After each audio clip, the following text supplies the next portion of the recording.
Surviving the Narcissist Epidemic, the Practical Narcissism Survival Guide. Warning: what you are about to read is an unflinching look at pathological narcissism, particularly that which occurs in personality disordered people.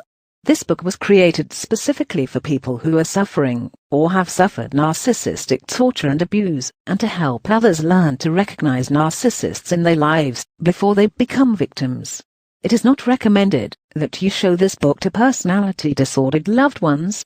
This book is not designed to be read or utilized by personality disordering people, and may result in such persons becoming upset and emotional.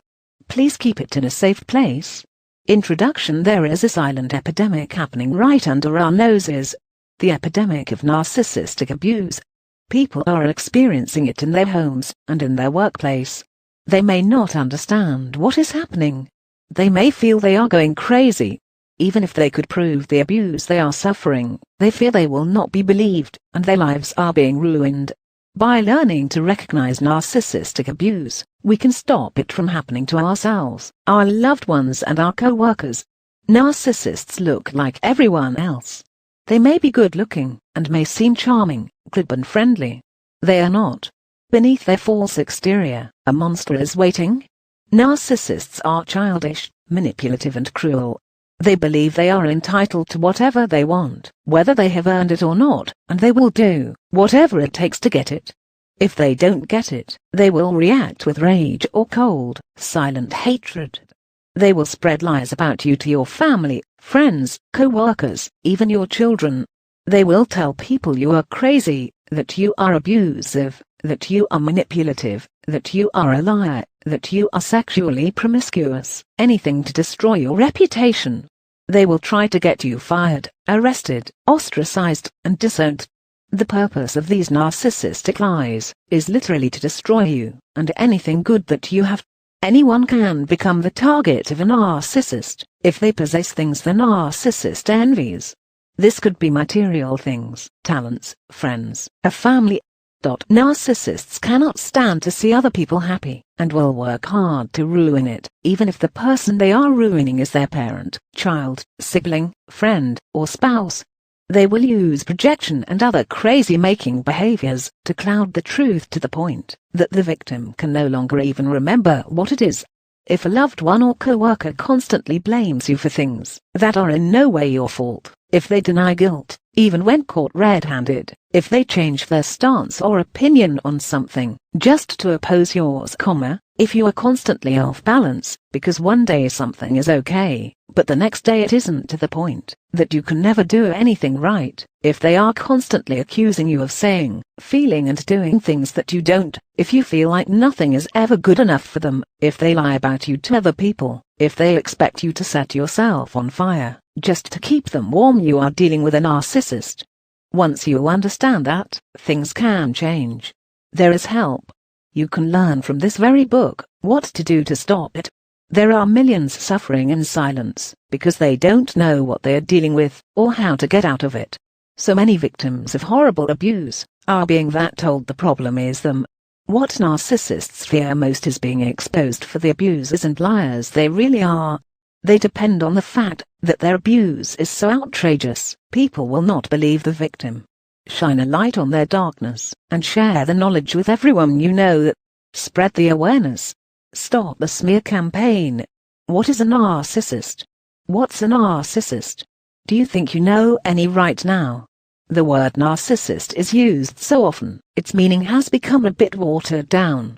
Remember that Elliot Rodger kid and his manifesto ? That's a narcissist. He is an excellent example of narcissistic personality disorder, and how destructive and dangerous it is. The common image most people have of what a narcissist is generally not correct.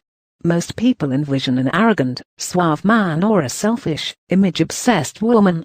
These things are sometimes related to narcissism, but they are not even close to the whole picture. The true narcissist is not just vain and arrogant.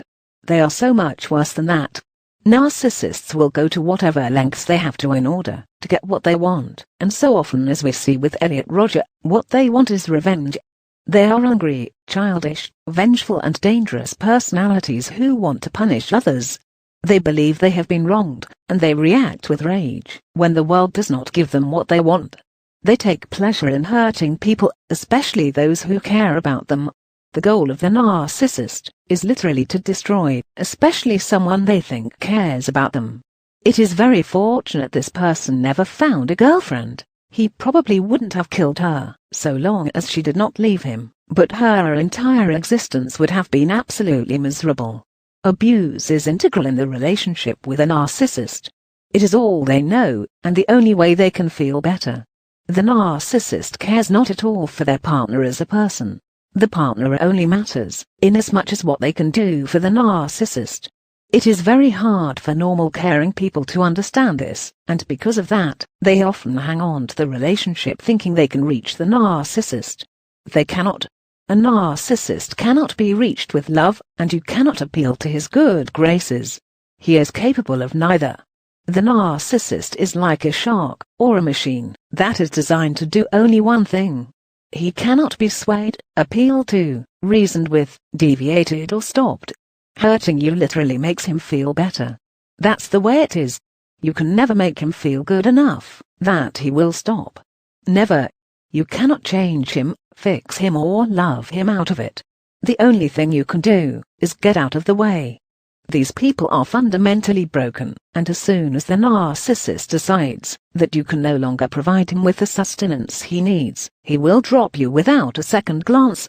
It could take 2 months, it could take 10 years, it could take 3 days, but after he has sucked you dry, he will move on. You do not matter to him at all. He sees you as an extension of himself, not an actual person, and as such he wishes to possess and control you. That's it. There is a school of thought emerging right now which postulates that all cluster B personality disorders are actually just different levels on a narcissistic spectrum.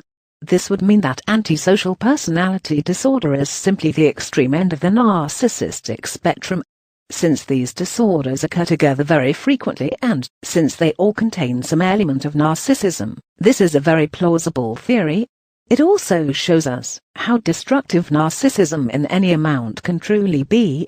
Why the narcissist has a vicious, sadistic superego that attacks him all the time with horrible, terrible things. You are worthless, no one likes you, you are scum, you are a terrible person, there is nothing good about you.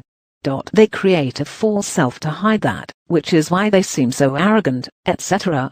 But they are under attack by this superego all the time, nearly every second, and so when they find a partner, this narcissist takes all that sadistic viciousness they are hearing from the superego out on the partner, to make themselves feel better. This is the only way they have to make themselves feel better, and because of this, they are never going to stop doing it. You cannot make them see they're doing this. It's a defense mechanism. They have to believe their partner, or others around them really are terrible people. It's essential to their whole being as a person and they cannot stop. More importantly, they don't want to stop. They are truly evil people who literally desire to destroy others, because they are jealous, and believe that other people have things that they are being purposely and spitefully denied. There was a scene in Fight Club when Edward Norton's character beat the hell out of Jared Leto's character. The other guys asked him why he did it. He said, "I felt like destroying something beautiful." That is the narcissist. The true narcissist is a dangerous, conscienceless, selfish, sadistic and evil person. And really, they are not truly people in the strict sense of the word. That is why a lot of people have the same reaction to narcissists as they do to very human-like androids. People can accept, and even like androids, so long as they do not seem too human, but when an android seems too much like a human, people often react with revulsion, disgust and even fear or panic. This is called the uncanny valley hypothesis, and it is the same reaction you often see to a narcissist. People aren't sure why they feel that way, but something just feels off, and it's a strong feeling, so strong that sometimes after just an encounter or two, people will stay away from the narcissist. This probably explains why, even though he was good-looking, smart, well-off and personable, Elliot Rodger could not get a girlfriend. This is the alien aspect of the narcissist, and we see it over and over again. People can see that something is not right. They are sensing that the narcissist is a fraud and not a real human being at all. Others often cannot articulate what it is they don't like about the narcissist, who usually seems to be the picture of friendliness and sincerity. They just know they don't like it. Read about any murder or crime where people were really hurt. Chances are, you'll find one of these terrible humanoids at the bottom of it. Jails and prisons are full of narcissists. The only thing they care about is what they can use somebody for, and they will be whoever and whatever they have to be to get it. They don't care about other people's suffering or feelings. Do you care how your couch feels when you sit on it? Do you wonder if you are being fair to your toaster? They are a true and accurate mimic, but don't be fooled. Narcissists are handicapped and crippled human beings in that regard. They have no real feelings at all for anyone other than themselves. And the scary thing is, they are almost sickeningly easy to create. This brings us back to Elliot Rodger. It's sort of sad how the focal point of that crime became gun control when the problem is so much more than that. We should be talking about how you create a person like that, because they absolutely are created. We need to stop teaching our children the value of things and start teaching them the value of people. We need to stop letting our children believe the world owes them something. We must stop giving them every single thing they want, and we need to stop rewarding selfish, self-absorbed behavior. We need to stop ignoring our children. We have to take time to be with them, to see them, to love them. We must teach our children love and the value of life. That is how we stop things like Elliot Rodger from happening. That is how we stop creating people like that. Once they're created, it's too late. Medication cannot help them. Therapy cannot help them. Nothing can help them. They are what they are. And what they are is really nobody at all. They are shells walking through life seeking fulfillment, and the only way to get what they need is by using and abusing other people. They will go to whatever lengths they have to in order to get what they want. They see people as either stumbling blocks in their way or stepping stones to use. That's it and that's all. The narcissist will discredit you, lie about you, ruin your life, physically hurt you, or even kill you, in order to get you out of the way, if he wants something bad enough. And we are creating an entire generation of them, to some degree or another. That's frightening. An entire generation of crippled, defective shells masquerading as people that are incapable of love, or of ever being happy. Why narcissists abuse narcissists are some of the most maligned people on the planet. While many other provocative personalities might evoke sympathy in people, the pathological narcissist does not. People may initially feel pity for the narcissistic personality, especially if he presents himself as a helpless victim, the way many narcissists do, but this is extremely short-lived, because the narcissist is so controlling, abusive and hateful. It is nearly impossible to feel pity or sympathy for a person who works so hard to consciously and purposely hurt you. In fact, the narcissist seems compelled to hurt only those who love them, making it even harder to feel sympathy for them. But why? Why are narcissists so abusive? Narcissists do not view people as people. This can be hard for non-narcissistic people to understand. Of course, narcissists see others as people. How could they not? But they don't. They know you are a person, just like they know a dog is a dog, and a lamp is a lamp. However, that's where it ends. Narcissists have no emotional connection to other humans, any more than a non-narcissist would have to that same lamp. People are viewed by narcissists as either objects to get to what the narcissist wants, or as hurdles in the way of it. That's it. The pathological narcissist is unable to understand that other people have feelings. If they do understand, these feelings are considering totally unimportant when compared to the narcissist's own feelings and what they want. This is because the part of the brain that enables humans to care and empathize with other people is either missing in the narcissist, or it's so dysfunctional and immature that it is completely ineffective. Narcissists also enjoy manipulating, tricking and fooling people. It makes them feel smart and superior to have tricked, or otherwise fooled people into doing, saying or acting the way the narcissist wants them to. This is made especially obvious by the way they will continuously provoke and insult someone, sometimes for hours, until the person reacts with anger, which the narcissist then reacts to by screaming that they are the ones being abused. If this is pointed out, the narcissist will flat out deny they've done anything wrong, insisting that they are the ones who are being mistreated. Narcissists are emotional and psychological vampires. These are people with no emotional lives of their own. They have no identities, and because of this, they endeavor to steal other people's identity through a sort of personality transplant. The narcissist has a very malformed and destructive self-image. They look in the mirror and see garbage, an ogre, an evil person who does not deserve to live. They resent anyone who is not as awful as they think themselves to be. They also envy that other person and want to steal all the person's good qualities for themselves. The only way the pathological narcissist can do this is to systematically degrade, demean and beat the person down non-stop until they don't have those good qualities anymore. If the person is caring, the narcissist calls them selfish. If the person is well-liked, the narcissist works to destroy the person's reputation and continuously tells the person all the reasons people don't really like him or her. If the person is smart, the narcissist works to humiliate them and make them look stupid. This is a crude form of brainwashing and a way to elevate themselves. If their loved one is stupid, the narcissist looks smart. If their loved one is told they are selfish, this means the narcissist is caring by comparison.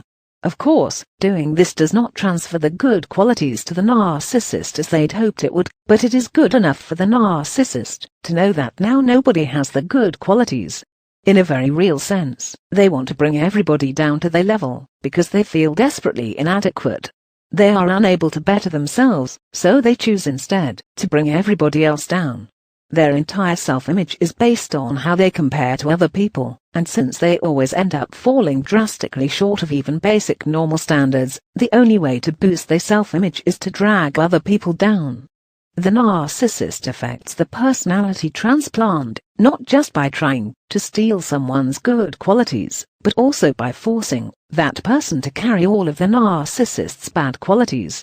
This can only be achieved by repeatedly demeaning and degrading the person until they accept the things the pathological narcissist says is true.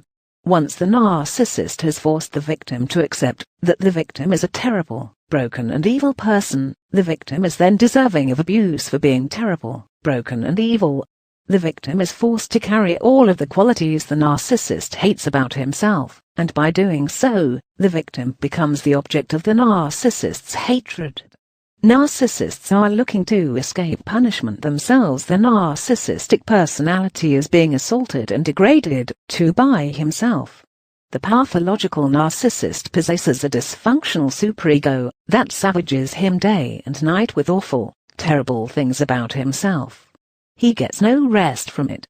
Every vicious, horrible thing he is saying to you is what he actually thinks of himself. That's why he says it. He is under attack 24 hours a day. The only thing he can do to try and get any respite from it at all is to attack someone else.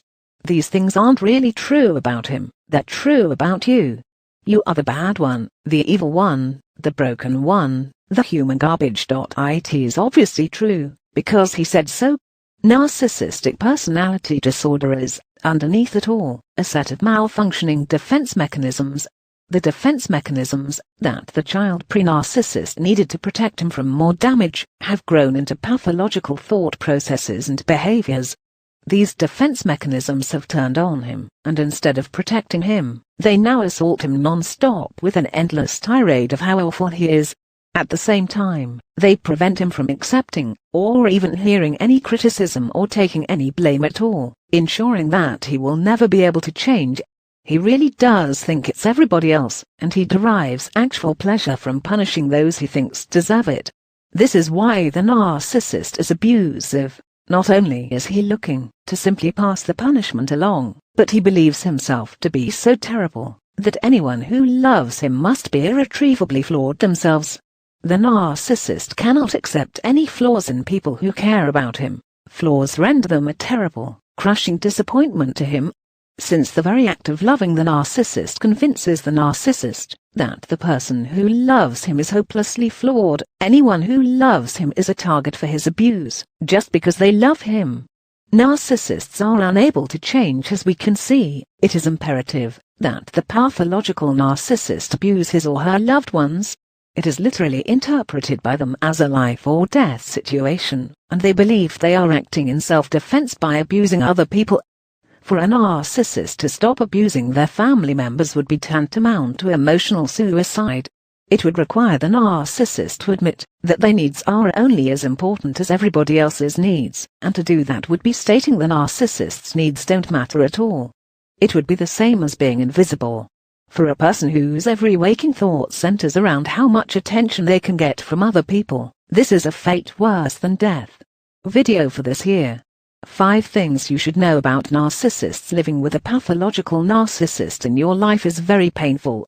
Far from just benignly in love with themselves as they are sometimes described, the true pathological narcissist is a brutal, sadistic manipulator and abuser. They are not only not in love with themselves, they cannot love anybody, including you. They will destroy your self-esteem, your reputation, your family, your support system, your dreams, your life and your very sanity, if they get the chance, and for no other reason than they want to and they can. You represent everything they are not, and can never be. They hate you for that, and they will take it all away from you, if you let them. The best advice is to simply stay far away from narcissists once they've been identified in your life. Don't talk to them, and don't feed into their manipulations. You can't help them. They cannot be saved. They can only pull you under with them, and they would truly love to do so. If the narcissist in your life cannot be avoided, here are 5 things to remember, in order to protect yourself. 5. The narcissist will always use you. Narcissists are users. They are manipulators. They don't see people as living, breathing human beings with feelings.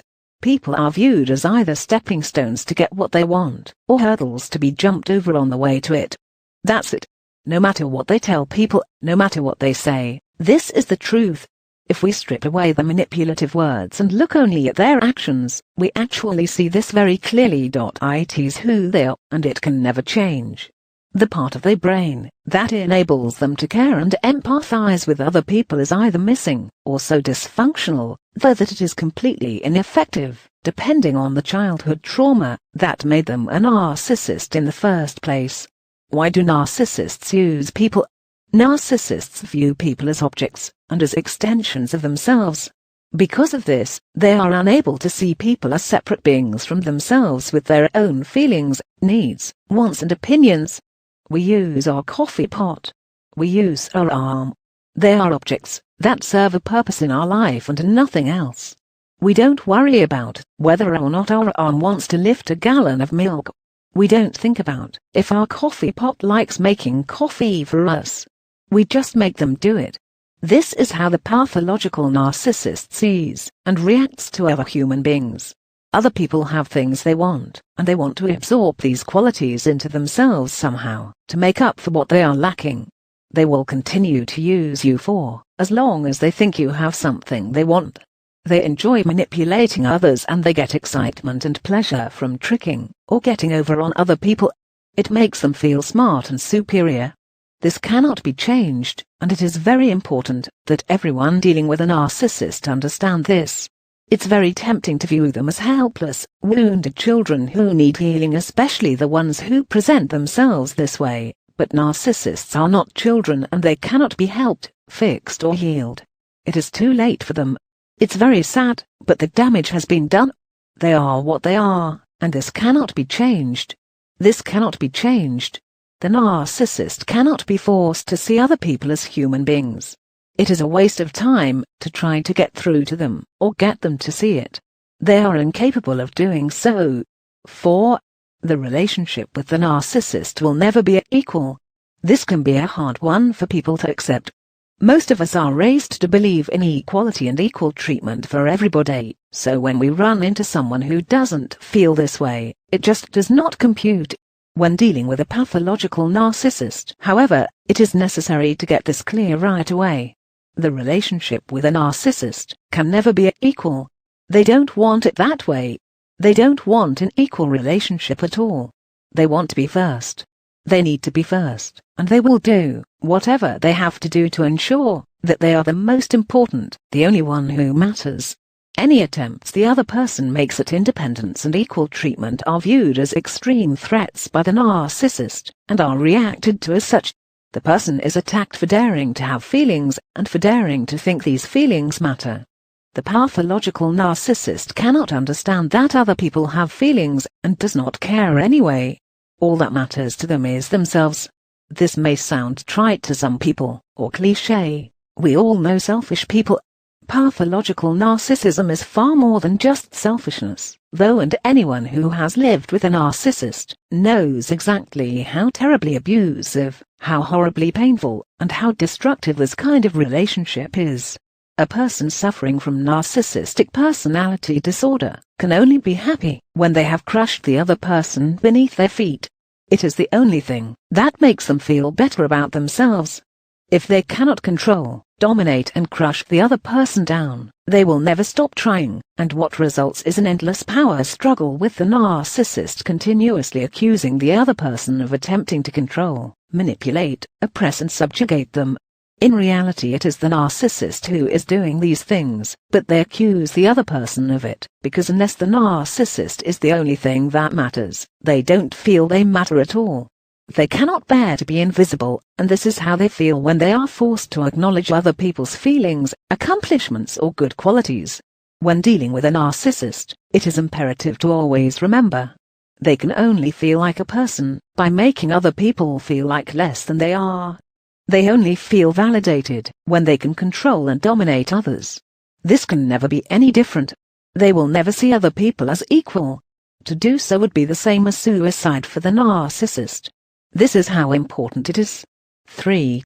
Everything the narcissist says is a lie, a manipulation and a scam. It can be extremely difficult to extricate yourself from the relationship with a narcissist. They hang on very tightly. They can be charming and manipulative, desperate to keep control over you. It is hard to say no when they are saying all the things you have been waiting so long to hear from them. Suddenly they've seen the light. You have shown them the way! It's finally happened. Losing you was the kick in the rear end they needed to see how selfish they were being, and Lord Jesus, it will never happen again. Saints be praised, it's a miracle. No. It's a manipulation. Narcissistic lies are designed to trap other people into doing what the narcissist wants them to do. The lies narcissists tell are exactly what people want to hear, and they are saying it because they know that. They know what you want them to say, and they will say it if they have to, but it's never going to be true. Everything that comes out of these people's mouths is a lie. But why? Why do narcissists lie? They have no truth. All they have are lies and manipulations that go along with whatever they are trying to get you to do today. Tomorrow they will argue the exact opposite without batting an eye, if they have to do it, in order to win. Winning is all they care about. At 4 o'clock the narcissist is fervently apologizing for lying to you, saying he will do anything, do you hear him, to make it up to you, because he never meant to hurt you. You are the best thing that ever happened to him. You are amazing. You are wonderful. At 4:30 the narcissist is insisting he never lied to you. You claimed he lied, and then forced him to apologize to you, even though he's done nothing wrong, because you are unreasonable, controlling and abusive. He twists everything that's been said in a way that makes it look like you are lying, confused, or are deliberately making things up.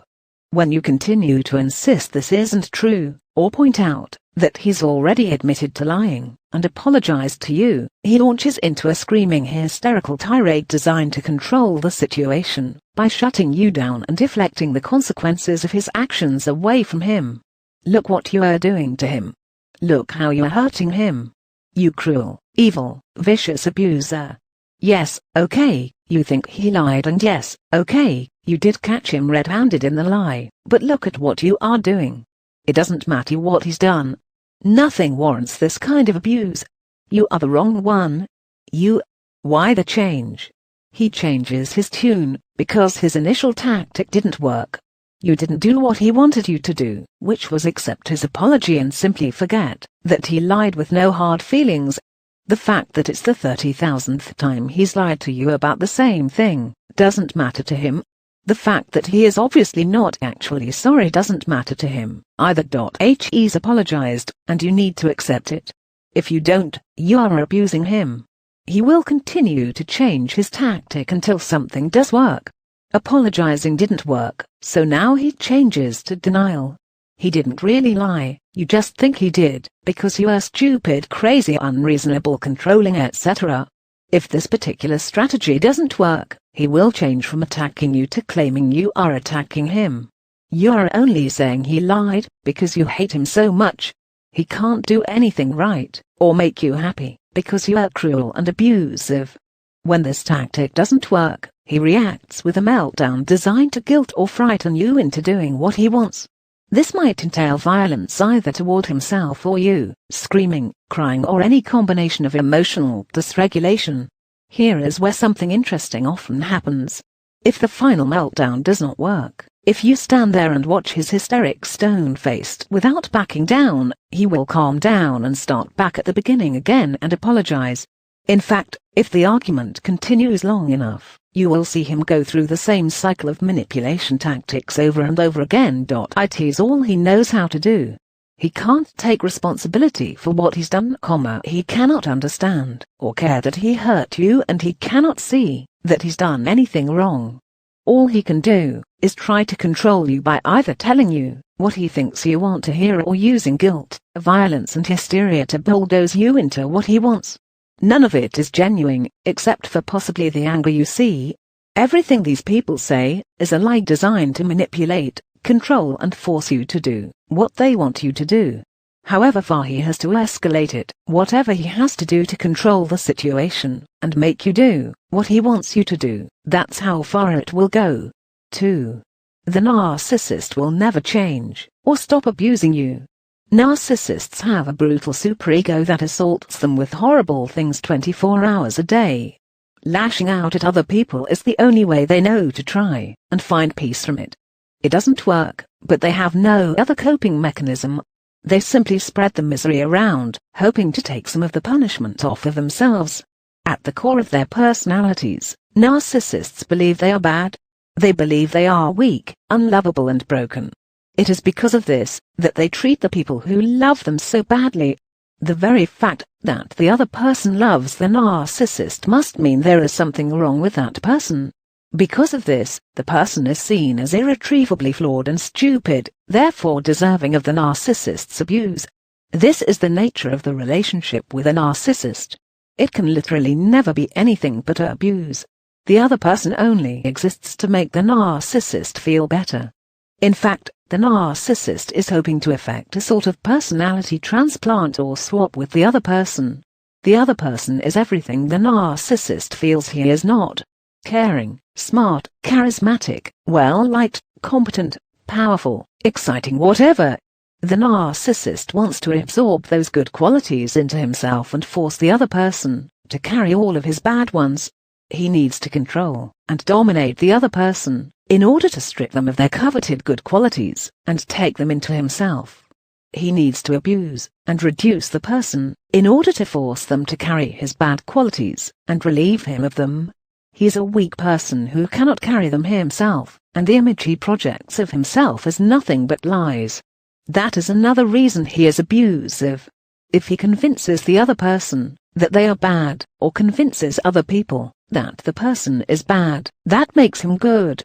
If he lies about the other person and makes other people dislike that person, that makes him more well-liked. If he says the other person doesn't care, this means he cares more. If he convinces the other person they are crazy, that means he is competent. If he makes the other person feel weak, this makes him powerful. This is who the narcissist is.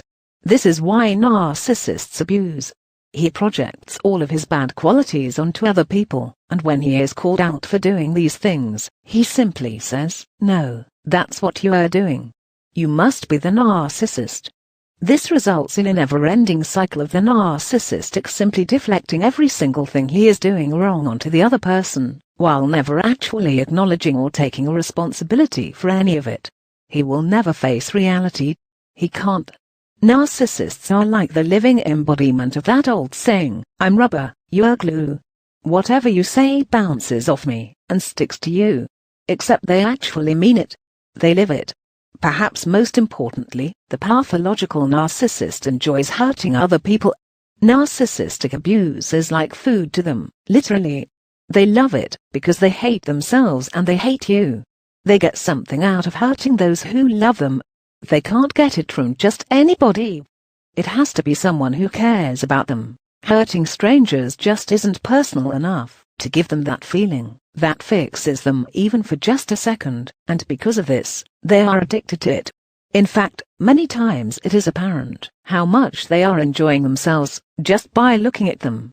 They are often overconfident or unaware regarding how they appear to other people, so they make zero attempt to hide it.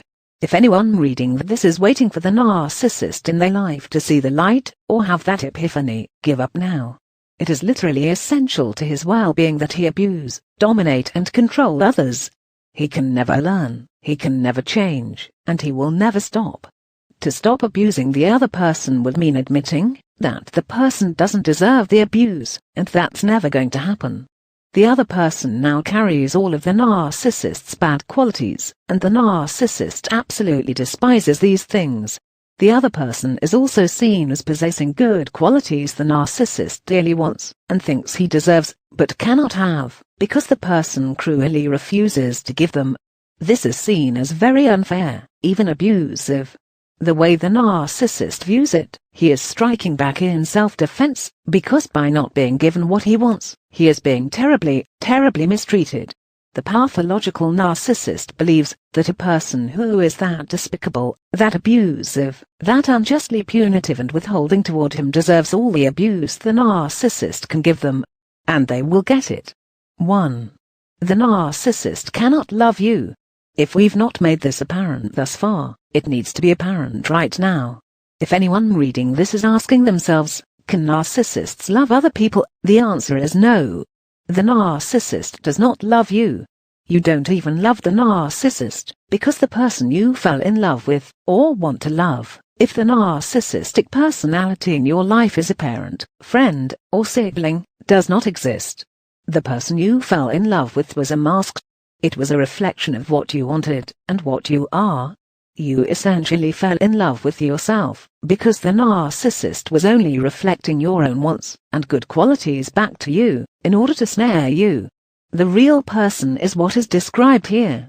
A vicious, abusive, empty shell that needs constant sustenance, support and domination to exist. The narcissist cannot be happy, and they cannot let anyone else be happy either. Even if you do absolutely everything the narcissist asks you to do exactly the way they ask you to do it, and exactly when they want you to do it, they will find some way for it to be wrong, so they can punish you. If you live with a narcissist, you probably already know that. Don't hold your breath, or waste your time waiting for it to change. It won't. They are incapable of love, of empathy, of sympathy, of loyalty or of honesty. The relationship with a narcissist is an endless cycle of abuse, domination and cruelty. This never changes, and it never ends. The narcissist cannot love anyone, especially themselves. They only know how to take. Video for this here. Are you married to a narcissist? There are many kinds of people in this world, but perhaps none are so maligned as the pathological narcissist. Unfeeling, hurtful, sadistic, cruel and selfish, they are terrible spouses and disastrous parents. These people were never built to be caretakers. They are not capable of the love other people are capable of. Indeed, many experts believe they are not capable of love at all. If you are reading this, it's because you are concerned you may be living with a pathological narcissist. Please accept my deepest sympathies. You've probably already realized the person you thought you were in love with never even existed. It is imperative that you accept this, if you've not done so yet. You cannot change it. Your narcissistic partner cannot change it. It is what it is. Here is a list of questions you can ask yourself to determine whether or not you could be living with a pathological narcissist. If you determine that you have a decision to make. Does your partner seem to be two different people? He's the good guy in public and a sadistic, vicious terror at home. Sound familiar? If it does, you could be living with a pathological narcissist. The narcissist is extremely concerned with what people think of him, and in public he is often a model citizen. At home behind closed doors, he is unpleasant, nasty, cruel, or even physically abusive. This can be for any reason or no reason at all that you can decipher, but it is most often when he does not get his way, or does not receive the admiration he feels he deserves. He reacts with unbelievable rage when criticized, or when he thinks he was criticized. This is one of the many ways we can differentiate between narcissism and healthy self-esteem. A healthy person can laugh off, ignore, or even logically evaluate criticism, because he is secure. The narcissist cannot do this, because he is not secure. He can turn on you like a snake in an instant, savaging you with terrible, hurtful words designed to make you feel 2 inches tall.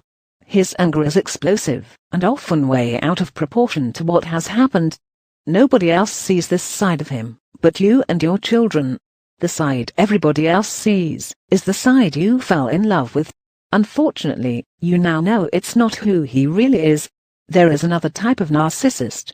This narcissist often wants sympathy instead of admiration, and instead of appearing as the good guy in public, he portrays himself as a helpless victim and weak. No one would ever believe this poor pathetic wimp is abusive, but he is, behind closed doors. Does your partner try to manipulate others against you? This is one of the hallmarks of the pathological narcissist. He lies about you to your family, friends, and even your children. He spreads nasty rumors about you. He tries to humiliate you or shares your personal secrets, all in an attempt to turn other people against you. The narcissist sees you as a rival for attention from these people, and as such, he has to destroy your reputation so that they do not give you any of the love, admiration, or attention he craves all for himself. He is jealous of any attention anyone else is given, because he perceives others as better than he is. You are a good person who deserves love, admiration, respect, and, above all, attention. Deep inside, underneath all of his false ego, the pathological narcissist believes he is a bad person who does not deserve any of these things. Because of this, he desires to destroy your good qualities and bring you down to his level. Then he feels better, because even though he doesn't deserve these things, now other people think you don't either. This makes him feel better and more in control, because while he doesn't receive these things, because the other parent cannot stand that the children love that parent too. The weaker type of narcissist may not attempt to manipulate others against you in the same way. Instead of telling hateful, spiteful lies, they may tell lies designed to make them look like a victim, and you look abusive, but don't be fooled. This is not a case of misunderstanding, or of a poor helpless little boy who just needs love and is acting out. The weak narcissist knows you are not abusive. He wants other people to think you are, because he wants them to dislike you and feel sorry for him. Make no mistake about it. This is abuse. Does your partner gaslight you or play mind games? Gaslighting somebody is the oldest manipulation trick in the pathological narcissist's book, and they are very, very good at it. It's a form of crazy-making designed to make the other person feel unsure of reality. It keeps them off balance and vulnerable to the narcissist's domination. It is a way of controlling the other person and the conversation. Examples of gaslighting include: I never said that. I didn't say that. You said that. That didn't happen. You're trying to confuse me. You are imagining things. You are crazy. You are lying. You are just saying that to hurt me. You are making that up. You're trying to frame me. Quote, you're too sensitive. I never hit you. I didn't really hurt you. It takes a very strong person to withstand repeated gaslighting. It is an insidious form of abuse that undermines a person's very perception and reality to the point that they become totally compliant with whatever the narcissist says. The truly evil part is that the pathological narcissist often claims to you and to others that you are gaslighting him. Again, don't be fooled. He knows very well who is manipulating who. Does your partner blame you for everything? Part of the way pathological narcissism works is that it prohibits the narcissist from accepting, or even seeing when he is to blame. He blames you. Always. It doesn't matter how much he has to twist things to achieve this, he always achieves it. You made me hit you, because you are always provoking me. I wouldn't have to act like this, if you weren't so! I wouldn't have cheated on you, if you weren't such a bitch. I would not have lost my job, if I wasn't always worried about what you were doing. I was late for my appointment, because you didn't wake me up. The pathological narcissist is a champion blame shifter. He not only blames you for things he does, but he blames you for everything bad that happens to him. The fact that it is not remotely your fault doesn't matter at all. The narcissist wants to punish you for things you haven't done, because his disorder demands that he punish someone, and he simply cannot stand for it to always be him. The pathological narcissist has a brutal, sadistic superego that beats him with internal criticisms 24 hours a day. Because of this, he literally leaps at the chance to take the punishment out on somebody else. It is the only escape from it that he has. The narcissist cannot take responsibility for anything. The weak narcissist will often phrase blame statements as evidence of how you are abusing, manipulating and controlling him. He knows this is not true. He is saying it so that he does not have to admit that he is the abuser, the manipulator, the controlling one. If he had to admit that, his image as the victim would fall apart, and he fears that more than anything. When his partner reacts to the constant provocation, cruelty and abuse with an angry outburst, he victoriously twists the situation around to claim he is the victim, and his partner is the abusive one. Does your partner attempt to control everything? Narcissists are serious control freaks. They not only want to control their environment, they want to control everybody in it. They want to control everything about their partner. Their thoughts, their feelings, their actions, their opinions, everything. The pathological narcissist takes any expression of individuality from their partner as a rejection and a threat. They actively try to stomp this individuality out of their partner as fast as possible. The partner is told their feelings are hurtful, their opinions are intentionally contrary to what the narcissist thinks or believes, their thoughts are offensive, and their actions are bad. Everything the partner does is twisted against them into something bad. All their motivations are painted as cruel, manipulative, and abusive. Everything they do hurts, or somehow upsets the narcissist, unless it is exactly what the narcissist wants them to do. Even when the partner has done everything right, or is in perfect agreement with the narcissist may suddenly decide their partner's actions, thoughts, feelings, or opinions are wrong anyway, and punish their partner for it. The partner is left hurt, confused and unable to understand why the thing that was okay yesterday is suddenly wrong today, or why agreeing with the narcissist is not enough. This type of cruel, unpredictable behavior keeps their partner completely off balance, and makes them easier to control. By systematically picking apart everything that makes their partner who they are, the pathological narcissist eventually controls their partner completely. He may also use standard forms of control found in most domestic violence situations, controlling through violence, dominance, fear and tantrums. The weak narcissist uses all of these methods, but he also may attempt to control things through the appearance of neediness, clinginess, and insecurity. I need to know where you are at all times. I'm too worried if I don't know. I can't deal with you being upset with me. It breaks my heart. These statements look like neediness, but they are not. They are manipulations designed to control the other person, and dismiss their needs as unimportant, when compared to the narcissist's needs. You are upset with me, because you say I hurt you, but talking about what I did wrong is upsetting me, and that's more important than how you feel. What a partner may initially perceive as insecurity is often revealed over time as utter selfishness. The narcissist's needs come first. Always. Many narcissists use this weakness tactic to escape guilt and blame. The victim is demonized and called cruel simply for having feelings. Does your partner believe everything revolves around him? Narcissists are completely self-absorbed people.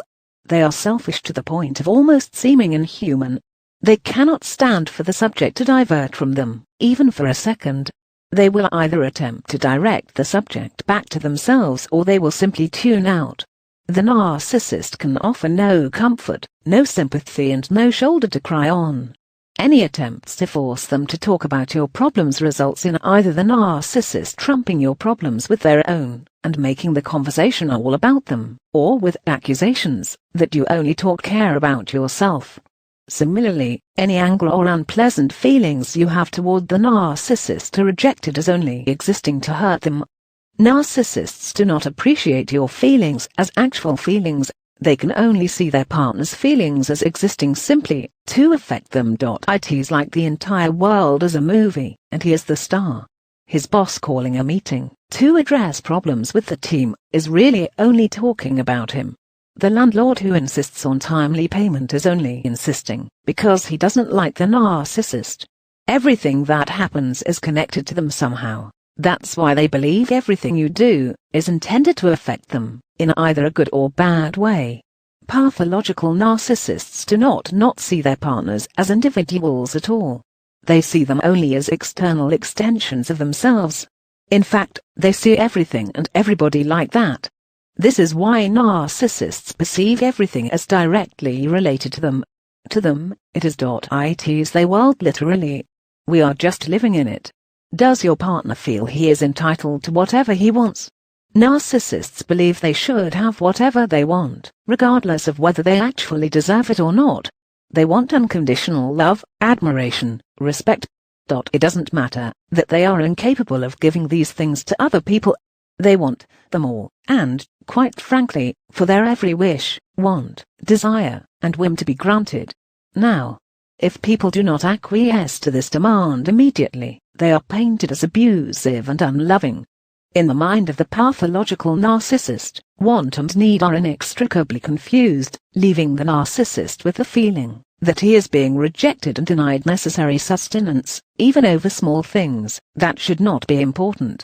The pathological narcissist does not care if money is needed for bills or rent. He may spend all of it on things for himself, if you don't stop him. If you try to stop him, you will face his rage and possibly physical abuse for daring to get in his way. There may be a huge blow-up over a bag of chips or a pair of headphones, with the narcissist screaming that you are abusive, cruel, twisted and evil, because he can't have them. You are denying him. You are, as usual, forcing him to settle for less because you want to oppress and degrade him. This is his way of controlling you. He uses abuse to get his way, and he may routinely spend all the money to create catastrophes in order to keep the family in turmoil and hurt people. He cares nothing for the needs of others. At all. All he cares about is what he wants. Narcissists are often serial cheaters. They don't care how their partner feels. They only care what they want. They are often physically abusive as well, with the most abuse falling on the victim, when she cannot do exactly what the narcissist wants at any given time. This is a lot of the time, because the narcissist sets his partner up in no-win situations where, no matter what she does, it's wrong. For example, the narcissist asks his wife to speak to his therapist. She doesn't know what to do, because if she does speak to the therapist, he will say she is trying to turn the therapist against him, and sabotage his therapy. If she does not speak to the therapist, he will say she is trying to sabotage his treatment by purposely withholding important information. Either way, she is inviting abuse on herself simply by trying to do what he is asking. He may tell his partner he cheats on her because she is boring. When she reacts to this, by trying to spice things up in the bedroom, he may laugh at her efforts or rage, and call her a whore. Again, she invites abuse upon herself, just by trying to do what he wants. Narcissists believe they are special people. They often have very exact ideas about what they deserve, or should have to do. It is very common for the narcissist to refuse to help around the house, work or do other things they consider beneath them. The reason for this is very simple. They don't think they should have to. Any attempts to get them to pull their own weight are met with explosive rage. How dare you try to turn them into your slave? Who do you think you are? You fascist Nazi dictator? The narcissist believes you should cater to him, and if you do not do so, or if you attempt to create equality in the relationship, he will paint you as neglectful, abusive and uncaring.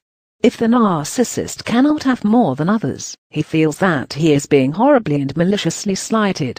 He is not interested in equality at all. Not for himself, and not for others.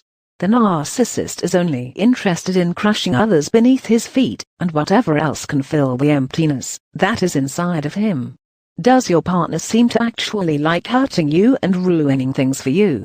This is another hallmark of the pathological narcissist. He actually enjoys hurting others, and he enjoys destroying things that other people care about. Sometimes you can even see it in his face when he's done or said something especially vicious to you. He will say or do the cruelest thing he can possibly come up with, and then stand there drinking your reaction in like wine. It's disgusting to see, but there is no mistaking it. He's enjoying himself. He likes how much it hurts you, and how good it makes him feel to do it. In a way, he's addicted to it. It is the only thing that makes him feel better. This is extremely important to understand, because this is the reason he will never stop. So are you married to a narcissist? If you've answered yes to all of these questions, then the chance is very good that you are indeed living with a narcissist in your home. This is a big deal, because regardless of what he tells you, it will never change. It will never get any better. He can never be any different. You have to accept that, and resign yourself to the abuse, if you want to stay in the relationship. Regardless of whether he's a weak narcissist, a domineering violent narcissist, or the manipulative smooth kind who is only controlling you for your own good, because you're too stupid to do it yourself, these things are abuse. Either resign yourself to it, or you have to leave their relationship. You cannot love him back to health. You cannot fix him. You cannot save him. You cannot stay, hoping it will get better. It won't. These are fundamentally broken people who don't want to get better. Even if you aren't living with a pathological narcissist, your relationship is probably unhealthy at the very least, and you should think about what you want to do going forward. Do you really want to spend the next 10 or 20, or even 30 years trying to please somebody who will never be happy? Do you want to spend the rest of your life with someone who does not value or care about your feelings in any way? That's no way to live. Video for this here. The narcissist and the empath. A toxic attraction. There is no more dangerous and painful relationship than a relationship with a narcissist. These relationships are often categorized by abuse of every kind: physical, verbal, mental, emotional, financial, exploitation, gaslighting, manipulation, and a total disregard for the other person by the narcissist. We know empaths to be kind, generous people who are plugged in deeply to other people's emotions, often knowing us better than we know ourselves. So why would an empath be attracted to a narcissist? Of course, a person does not have to be an empath to be unlucky enough to have encountered the narcissist. However, empaths find themselves entangled with narcissists a disproportionate amount of the time, comparatively speaking, and because it seems such an unlikely pairing in a lot of ways, this dynamic deserves some investigation. Note: though the use of the pronouns he and she are applied to narcissists and empaths respectively here, this is done only for ease of reading, and should in no way imply that either personality can only be one gender. Narcissism and empathic ability are not gender-dependent in any way. The players in this drama: who is the empath? Empaths are people who are uniquely and exquisitely tuned into the emotions of other people, even to the point of feeling these emotions. They are sensitive, kind and nurturing to a fault. They will unfailingly place the needs of other people before their own. This is a big reason they are attractive to narcissists. Who is the narcissist?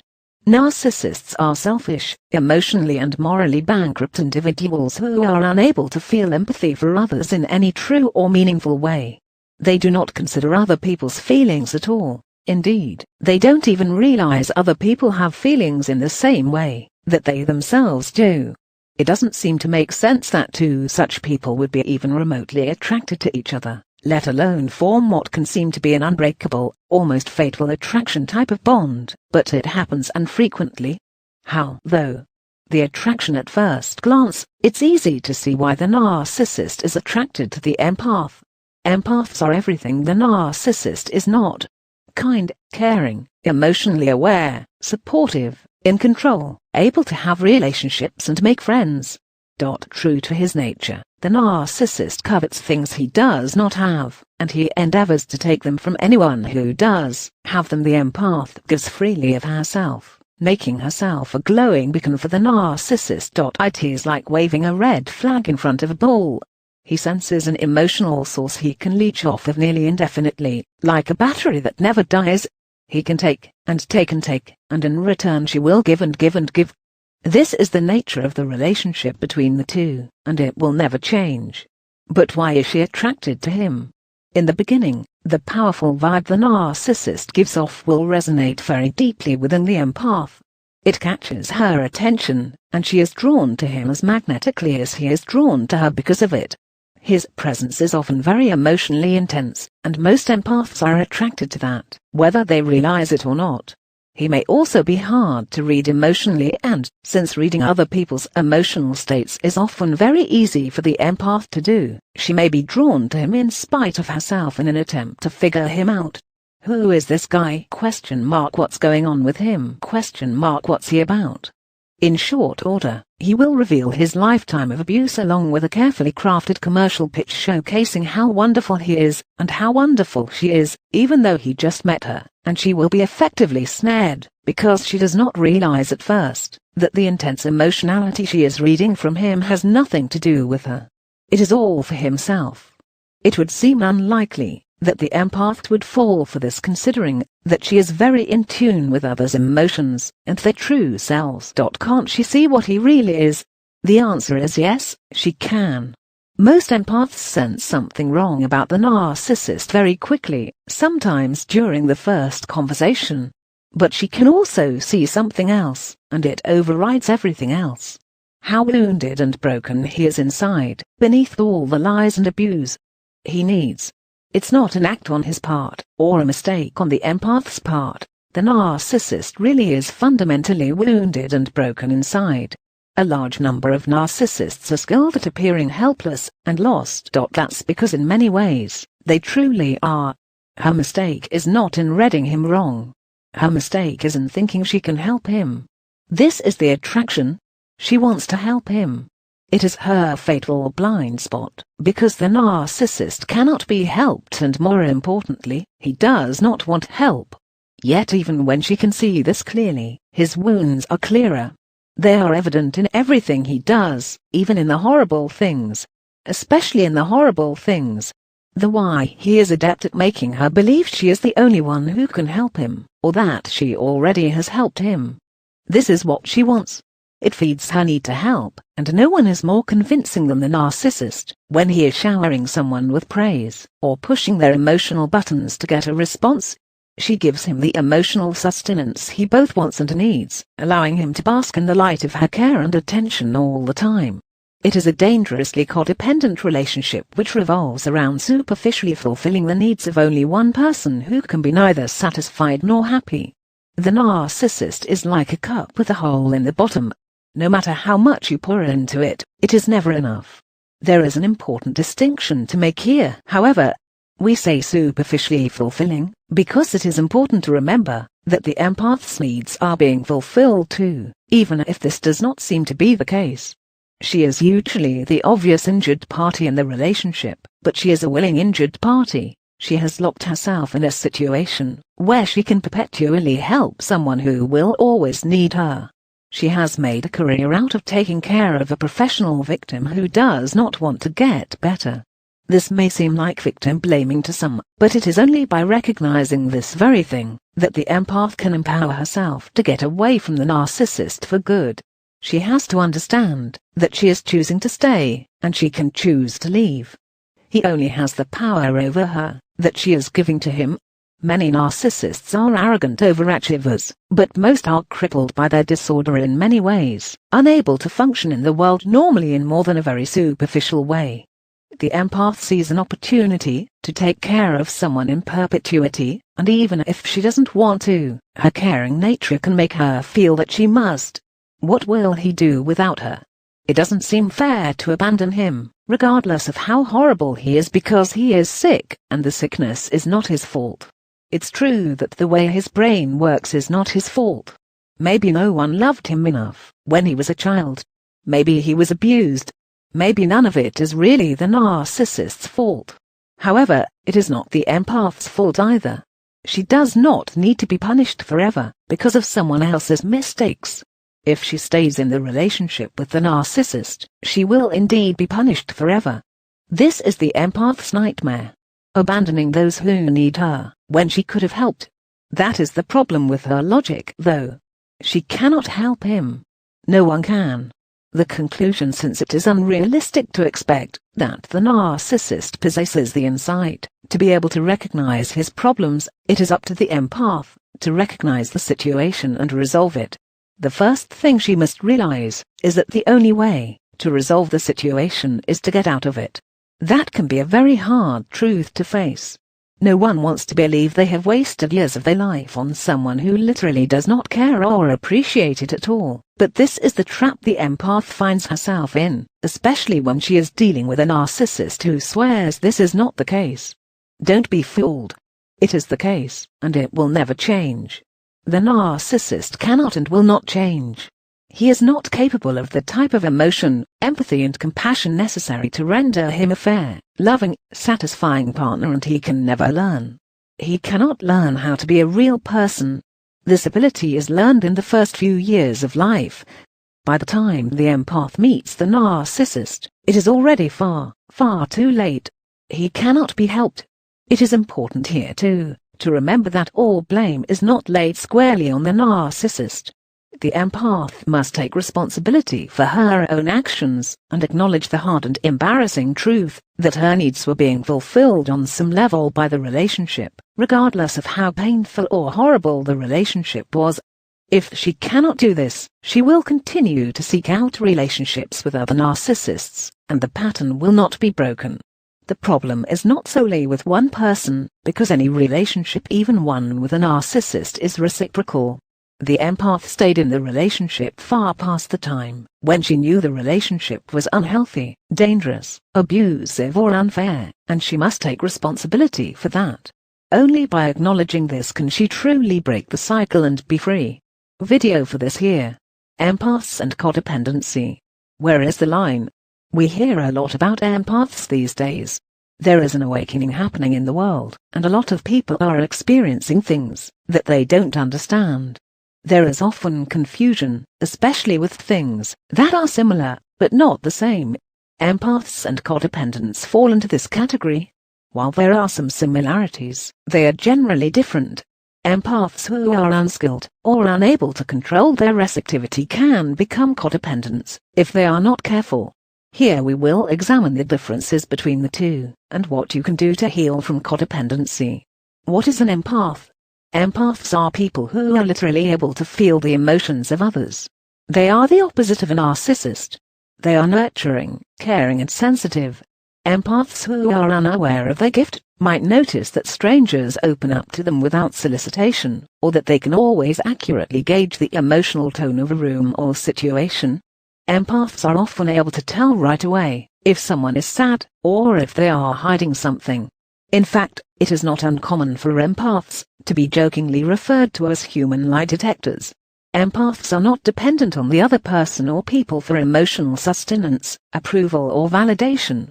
The bond that empaths create with others is sometimes called telepathy, and it is usually associated with spiritual, psychological or physical healing. What is a codependent? Codependent people are reliant on others for their emotional sustenance. Codependents can be empaths and they can bond with others, but codependency has nothing to do with healing. In fact, codependency is a wound that needs healing. Codependency occurs when someone's needs are not being met and they become merged with another person in an attempt to meet them. It is often described as not knowing where they end and the other person begins. Codependency is unhealthy and dangerous, because the codependent sacrifices their own well-being for the other person. They often feel trapped or guilted into doing things they'd rather not do. Codependency is a largely self-inflicted problem, and it is very fixable in a non-personality disordered person. Many times, enablers of mental illness and addiction have codependent problems. Codependency is sometimes seen as controlling or manipulative. It can be detrimental to the other person, such as in cases of a parent constantly giving money to a drug-addicted child. It is a prominent personality trait in the covert narcissist. What is the difference? As we can see, there are similarities between codependents and empaths. Both are extraordinarily sensitive to the feelings and needs of others. Both are caretakers, and both are what we could consider helpers, but there is a very big difference. Codependency is destructive and harmful to a person and their relationships. Empathy is the exact opposite. There are other differences too. One of these differences is that empaths generally have healthy, strong boundaries between themselves and other people. Codependent people generally do not.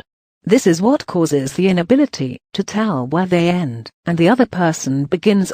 Boundaries are necessary in order to protect ourselves from unhealthy interactions, or from being engulfed by another person's personality and losing our identity, but codependents have a large amount of trouble with this.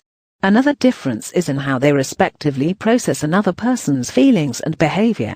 An empath will read the behavior and offer insight, if needed or asked, but not feel personally affected. A codependent will feel responsible for the other person's feelings or behaviors. They are often unable to say no to things, and have trouble separating their own feelings from the other person's. This is because of their difficulty with boundaries. When there is no boundary, there is no buffer or delineation between the self and the other person. One of the biggest differences between the empath and the codependent is in goals and driving forces. The driving force of the codependent is often fear. Where empaths are generally able to communicate their feelings and boundaries clearly, codependents have a lot of trouble with this, because they fear the other person's reaction, and, more deeply, the possibility of approval and/or love being taken away from them as a result of not doing what the other person wants. This is a toxic situation that results in the codependent doing, saying or agreeing to things that they are not okay with. We often find guilt at the bottom of the behavior as well. For example, the mother has meshed with the child emotionally. All she can see are his feelings. She feels guilty because she works so much and she feels this means she is not a very good mother, so she gives the child whatever he wants. She knows it is not productive or healthy, but she cannot seem to stop, and now whenever she does not give in, the child rages until she does. As the child gets older, he sees this underlying guilt and hits that button every time he wants something. When the mother says, "No, I will not give you money, because you'll buy drugs with it," he says, "I wouldn't need drugs if I ever had a mother who was there for me. I hate you." If she gives him what he wants, he will stop saying he hates her. Her son hating her is her worst fear come true, and she simply cannot stand against it, especially because he is in so much pain on top of that. So she gives him the money, reinforcing the cycle for the 1000th time. She mistakenly believes that stopping her son's emotional upset and her own makes her a good mother. This is how the cycle continues. The goals of the two personalities are different as well. Empaths are generally interested in healing and helping others, whereas codependents are interested in having their own needs met, because they cannot do so themselves. The empath's end goal is generally to help, whereas the codependent's end goal is generally to be loved. Codependents often believe their goal is to help, but we can see the true goal in the way that codependents often support or enable behavior that actually hurts the other person. These are things a healthy empath would not do. Empaths generally will not support or engage in emotionally unhealthy situations, but codependents often do. This is because the codependent mistakenly believes the ends justify the means. If they have to suffer in order to feel needed or loved, they will do it. This is a sign of hurt, not love, and it needs to be addressed. Codependents often suffer from self-image and self-esteem problems. They may believe someone will not love or like them if they do not sacrifice unfairly, or they may feel that they have no value without the other person. Again, this is a sign of a wound that needs to be healed. Approval and validation from others should not be so important that a person will cause themselves harm to get it. We see this in borderline personality disorder all the time, as well as the manipulation of other people because of fear. Manipulation of others through deceit or withholding of feelings is still manipulation, and even if it seems harmless, or for the greater good, it isn't. Relationships need honesty and boundaries to be healthy. What can you do? Empaths generally become codependents when they do not have good boundaries established. Strong boundaries are essential for everybody, but they are imperative for the empath. Because the empath feels things so deeply, there needs to be a clear line between the self and other people, our own feelings and other people's feelings, our own personalities and other people's personalities. When these boundaries are blurred or don't exist, enmeshment occurs, and enmeshment is very strong with an empath. This is the dynamic between the empath and the narcissist. It is an unhealthy, unsustainable situation, where both parties end up feeling trapped and unhappy. Even if the empath is not a codependent, they may become enmeshed with a codependent, if boundaries are not kept strong and inflexible. Codependents such as pathological narcissists will push for enmeshment, because they don't feel secure without it. This must be guarded against, and boundaries are how we do that. This is why it's very important to not fall victim to what's called boundary ambivalence. This happens when we set a boundary, but we don't enforce it. It tells the other person that we are not really serious about respecting ourselves, and they don't have to be serious about respecting us either. When you say, "If you cheat on me again, I'm leaving you," but you stay in the relationship, when they cheat on you again, you have shown your partner that you don't really mean what you say, and that you are not to be taken seriously. You are essentially saying, "I don't respect myself and you have permission to treat me badly." People only treat us the way we allow them to treat us. If you don't take your word seriously, nobody will, and no relationship is worth your self-respect. If you worry that you might be codependent, take a personal inventory. Why are you in this relationship? Do you feel you are sacrificing for others all the time? Are you able to meet your own needs, or are you relying on the other person to do this for you? Do you speak up when you are unhappy with something, or don't want to do something? Are you always feeling trapped or guilted into things you don't want to do? Do you feel taken for granted, or that you always need to fix everything? Do you anticipate the needs of others? This in particular is a red flag for codependency. Empaths generally do not attempt to learn what others need and supply that for them, but codependents do this often. It is important to identify the problem as well as your role in the problem, so that you can work on the solution. Again, people only treat us the way we allow them to treat us. Denial is very common with codependency, but we are responsible for our own behavior and our own feelings, so accepting your role in the problem can be difficult, but it is necessary. If you are not prepared to do that, and to be really honest about it, you are not prepared to heal from codependency. In order to begin healing from codependency, identify the problem and your role in it. Take a very honest inventory of yourself to find out why you are codependent. Address unresolved issues from your past. Work on setting boundaries and sticking to them. Work on self-esteem and self-image. Work on identifying and meeting your needs yourself. Work on saying what you mean and meaning what you say. Learn to let go of guilt. Remind yourself that you are not responsible for the actions or feelings of others. Practice assertiveness. Get therapy, if necessary. Null for empaths and other caretakers. It can also be necessary to find another area to focus your empathy on while you do not feel taken advantage of. A situation where you are not so personally involved, such as volunteering, can do wonders for changing perspective and fulfilling that need to help. Just remember going forward that it is necessary to protect yourself from the emotions of others, otherwise the problem cannot be resolved. If you have trouble setting boundaries, practice, practice, practice. Look in the mirror and say, "I don't like that, and I will not tolerate it," or maybe, "No, thank you, I have other plans." Try out being assertive in situations that you find yourself in. You will be surprised how many people can take a no without getting upset. If someone does get upset, remember that it is a reflection of who they are, not who you are. You have the right to your own feelings and your own needs, and anyone who does not respect that is not someone who should be in your life. How empaths can protect themselves from anxiety and depression. Being an empath in today's world is very difficult. The world these days is cruel, cold and brutal.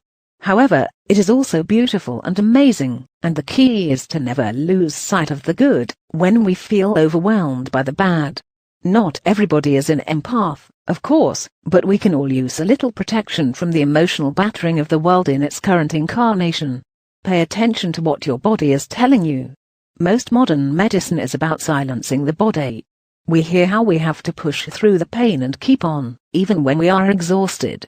We take supplements or ingest chemicals like caffeine designed to silence, mask or alter what the body is trying to tell us. We may feel this to be necessary sometimes, but it is almost always a mistake. Aches, pains, irritability, chronic illness and feeling tired are warning signs that your body and your mind have had enough. Don't ignore them. Take time when you need to, and learn to say no. This is often the empath's biggest obstacle. It is very difficult to turn people away when we know we can help, but you are no good to anyone if you are not well. You cannot take care of anybody without first taking care of yourself. Avoid too many chemicals or sugars. A lot of times, being an empath means dealing with overstimulation. Chemicals like caffeine, additives, artificial colors and sugars can make overstimulation much worse, leading to anxiety and other problems. Cut out the caffeine and the sugar as much as possible. Get enough sleep. This seems like a no-brainer, but how many of us actually get enough sleep? Not getting enough sleep is often treated as no big deal, but it has been proven to have the same effect on you as a 0.05 blood alcohol content. This dulls reaction times, affects accuracy with tasks, makes us irritable, and causes things to bother us more than they should. Empaths need to have all pistons firing correctly if we want to be able to deal with what the world is throwing at us, so be sure to get enough sleep. How do you know you've gotten enough sleep? Your body will let you know that. Meditate. We probably hear this too much, but the benefits of meditation cannot really be overstated. Studies have proven that meditation works as well, or better than psychiatric drugs for combating anxiety, depression and other problems. It can be difficult to do at first, especially with our society's limited attention spans, but it is worth it to keep trying. Even if you don't feel like anything is happening while you meditate, your brain and your body are benefiting from the relaxation, and over time, you will notice a change. Remember to be grateful. This one is not as easy as you might suppose. Think about it. In the course of one day, how often do you just feel simple gratitude? How often are you grateful for what you have, or just grateful to be alive? It can be very difficult to remember good things when we are under a constant barrage of negativity from all sides. It's everywhere, and we can very easily be pulled down into despair over it if we don't remind ourselves that there is good out there too. Easy ways to do that would be to look for stories of people helping each other, writing down 5 things you are grateful for every day and saying them out loud, helping others who are less fortunate. Gratitude is contagious. Write parentheses, remembering times when you yourself were less fortunate and how it got better. There are so many things to be grateful for in this life. Don't forget any of them. Let yourself be amazed. We take many things for granted in this life, but if we really think about them, so many of them are truly amazing. Everything from the compactest to the human hand has its own wonder. How often do you think about it? Get back to nature. One of the biggest reasons people are so stressed nowadays is that they are living lives they were not made for. Humans were not created to work, sleep and die. We are wonderfully, beautifully, amazingly complex emotional creatures capable of a huge spectrum of behavior and emotion.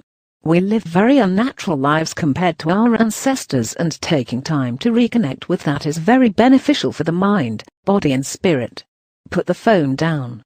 Turn off the TV. Go for a walk. Go camping. Go barefoot. You may have heard of earthing, which is walking barefoot on the earth, in order to ground and balance your body. There is an entire science behind this, and it feels wonderful regardless. Get some fresh air and really give yourself time to be alive for a while. You'll be amazed what a difference it makes. Visualize protection for yourself. If you find yourself in a situation that is overwhelming you, the best protection is in your mind. Empaths and sensitive souls receive other people's emotional vibrations like an antenna. This can make being around large groups of people difficult and exhausting, even scary or frightening. The way to beat it is to block the reception of this energy. Before entering the situation, close your eyes and visualize the energy being blocked from you. You can visualize an impenetrable shield or bubble around yourself that energy cannot get through. You can visualize an antenna retracting back into your mind, so that it is no longer capable of receiving people's emotional output. You can visualize a door closing and blocking access to the recesses of your mind, a cord being unplugged, a ribbon being cut. Whatever visualization appeals to you, you can use, and it will work. There is no wrong way to do it. It can take some practice to get it down pat, but the important thing is that the visualization be strong. If you are already in the situation and feel overwhelmed, you can either go into a quiet area and do it or simply concentrate hard right where you are. It does not take long, and you should feel some release from the pressure of other people's minds immediately. Learn to say no. This bears repeating. Remember, you don't owe anyone anything. Of course, we are tasked with helping others. That's why we were created as empaths. This does not mean that we are supposed to help others to our own detriment. Narcissists and other emotional leeches love empaths. They seek us out because we are like psychic batteries to them, and they will hang on draining us until there is nothing left if we do not stop them. Helping others is never supposed to be a burden. Listen to yourself and learn when enough is enough. It isn't easy being an empath these days, but it is so rewarding. By learning to ground and protect yourself, you are making life better for not only yourself, but for those you are charged with taking care of in this lifetime. Video for this here. Covert versus overt narcissists. What is the difference? Narcissists are people who are focused only on their own needs. They are unable and unwilling to care about or consider other people's feelings. They don't understand respect, integrity or compromise. They want what they want, when they want it, and anything that stands in their way is their enemy. The true narcissist is remorseless, selfish, sadistic and shallow. Narcissists can be any age, gender, sexuality or race. What is an overt narcissist? When we think of narcissists, we usually think of arrogant blowhards who believe they can do no wrong, or that they are God's gift to humanity. This is the overt narcissist. He is overtly narcissistic. Overt means plainly seen or not hidden. This describes the overt narcissist exactly. He is arrogant, egotistical and not afraid to toot his own horn. In fact, he revels in it and insists that everyone else should do so too. He may be sarcastic, sadistic, condescending, cruel and cold. This is not a sympathetic character. He will rage when challenged, and he insists that his needs be catered to immediately. Any and all individuality in a partner will be brutally cut out and replaced with his way of thinking. He is often a bully, a cheater, and it is not uncommon for him to engage in physical abuse of his partners. He believes he is entitled to literally anything he wants. This is the person who makes unbelievable statements of entitlement with a straight face. His selfishness is shocking and scary. He is often very smooth and seems to have things very together. This type of narcissist is very dangerous, but they are also very obvious. It is pretty hard to mistake this type of personality. They do everything but shove it in your face.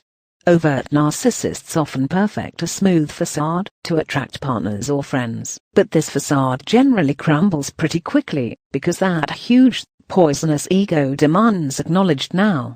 Because of this, they are, in some ways, easier to avoid than their counterpart, the covert narcissist. What is a covert narcissist? The covert narcissist is the opposite of the overt narcissist. Covert means hidden or secret. This is a perfect definition for the covert narcissist. He does not appear to be a narcissist at all. Rather, he appears very insecure, helpless and needy. Where the overt narcissist appears supremely confident and independent, the covert narcissist presents himself as unsure and dependent. He is a very sympathetic, pitiable character. He makes sure to present himself that way. The covert narcissist is a professional victim. He has had the hardest life, the roughest childhood, the most terrible relationships. His entire existence has been one tragedy after another. No one has ever loved him. Everyone has always left him. He tries so hard, but it never works out. He clings to his partner with a desperation that is almost obsessive. This type of narcissist is very dangerous, because people do not recognize him as a narcissist. It is only after knowing him for a while that people begin to realize how selfish and self-absorbed this person really is. What we mistake for insecurity is actually selfishness. His needs come first. Always. This is generally the type of narcissist that empaths become entangled with. This type of narcissist broadcasts his neediness like a beacon, and it attracts people who want to help. He is like a predator feigning an injury, in order to trick the prey into coming closer. This type of narcissist is still a predator, and in some ways he is worse than the overt narcissist, because the overt narcissist makes his victims believe they need him, but the covert narcissist makes his victims believe that he needs them. Where the overt narcissist uses bullying and fear to keep his victim in line, the covert narcissist uses sympathy and guilt. This is much harder for victims to walk away from, especially because the covert narcissist appears so needy and unstable. What is the difference? Strictly speaking, there is not much of a difference between covert and overt narcissists.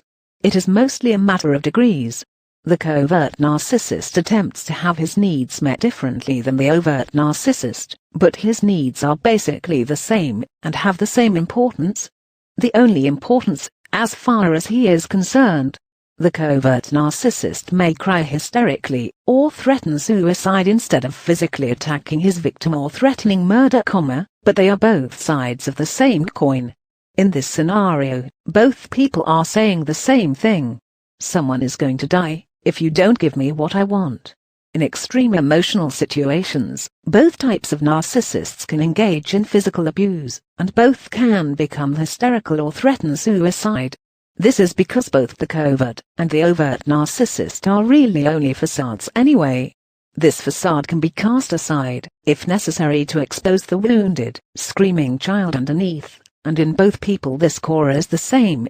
How they choose to present themselves has more to do with what their original personality was like before they received the narcissistic wound that made them what they are, and with what they have learned works as a successful manipulation. The overt narcissist learned early on that bullying works better for him, probably because it is more natural for his personality type, and the covert narcissist learned that guilt and sympathy work better for him, probably again because it is more natural for him. It can also have to do with which personality disorder the narcissist is afflicted with. We could then say that borderline personalities are more likely to be covert narcissists, whereas psychopaths are more likely to be overt narcissists. Both are still narcissists, they are just different types. This is complicated by the fact that most people with cluster B personality disorders have more than one, which will result in different types of behaviors coming out at different times. For example, if a person has borderline personality disorder, narcissistic personality disorder and antisocial personality disorder, this person may show many signs of covert narcissism, but can also show signs of overt narcissism in certain situations. He may cry and threaten suicide when upset, but if he feels insulted, he may respond with physical violence or death threats. These types of behavior do not seem to jibe at all with the "I'm helpless, I'm in need a child, I'm toxic waste, I'm scum, I'm a victim" mindset, but it happens because the core of every type of narcissism is a huge, poisonous and defective ego. This ego demands acknowledgement, and it demands punishment when it is wronged. In this regard, there is no difference at all. Video for this here. Are psychopaths actually narcissists? Anyone who has been unfortunate enough to encounter a psychopath will tell you that psychopaths are the most selfish people on the planet. They care literally nothing for other people. All they truly care about is what they want. seeming to have no genuine feelings of their own. The psychopath is like an empty machine which can only fill its own wants and endlessly hunger for more. This is not so different from the way the pathological narcissist behaves. So how similar are they? What's the difference? The science: both psychopaths and narcissists suffer from what is called the narcissistic wound. This is the defining injury to the psyche which occurred during the young psychopath or narcissist's development. It is the trauma or series of traumas that made them what they are. In the narcissist, the trauma occurred after some emotions developed. Beautiful regulation of these emotions or empathy was learned. Therefore, we could say the narcissist suffers from too much emotion, rather than not enough. The emotions he does possess are out of control and unregulated, because he is unable to control them, much the same way a very young child is unable. The narcissist's emotions are all self-focused, however, again like a very young child, and if he possesses empathy at all, it is generally maladaptive and dysfunctional. His few emotions are simply too important. They are the focus of his entire being. It is for this reason that he is unable to empathize with other people. Other people just don't matter as much as how he feels. In the psychopath, the narcissistic wound occurred before any truly genuine feelings developed at all. Therefore, for all intents and purposes, the psychopath has no real feelings. These feelings have never developed, and they never will. There is no empathy, dysfunctional or otherwise, even for himself. He may feel primitive variants of fear or anger, but many psychopaths don't even feel those. There is literally nothing there. They only feel physical feelings, such as when something feels good to the body, and they can become addicted to these things, because it is the only experience they have with real feelings. This is the dynamic we see at play with serial murderers and psychopaths that are adrenaline junkies. The difference in relating to other human beings. There are some differences between the psychopath and the narcissist, and there are many similarities. The main difference seems to be in interpersonal relationships. The pathological narcissist and the antisocial personality are both manipulators and both wear masks. However, the narcissist needs other people very much. The psychopath does not. Unencumbered as he is by the emotional baggage carried around by the narcissist, the psychopath can play out a role for a very extended period of time if he must. He can derive private satisfaction from his wrongdoings, without relying on external validation of how powerful he is. This is something the narcissist has a lot of trouble with. His true self always comes through in the end, because it demands acknowledgement, and it demands satisfaction loudly. His end goal is purely selfish. The psychopath's goals are selfish as well, but they do not rely on the validation of others. Because of this, his ego does not come into play the same way the narcissist's ego does, and the psychopath can remain hidden for never be revealed. The difference between psychopaths and narcissists, then, is one of degrees. We could say that a psychopath is an end-stage narcissist. When narcissism is taken to the nth degree, and the personality is so self-involved and self-focused that literally the only feelings which may occur are those aimed at making the self feel good, you have a psychopath. This is why there is so much overlap. Psychopaths are narcissists. Many narcissists have antisocial tendencies as well.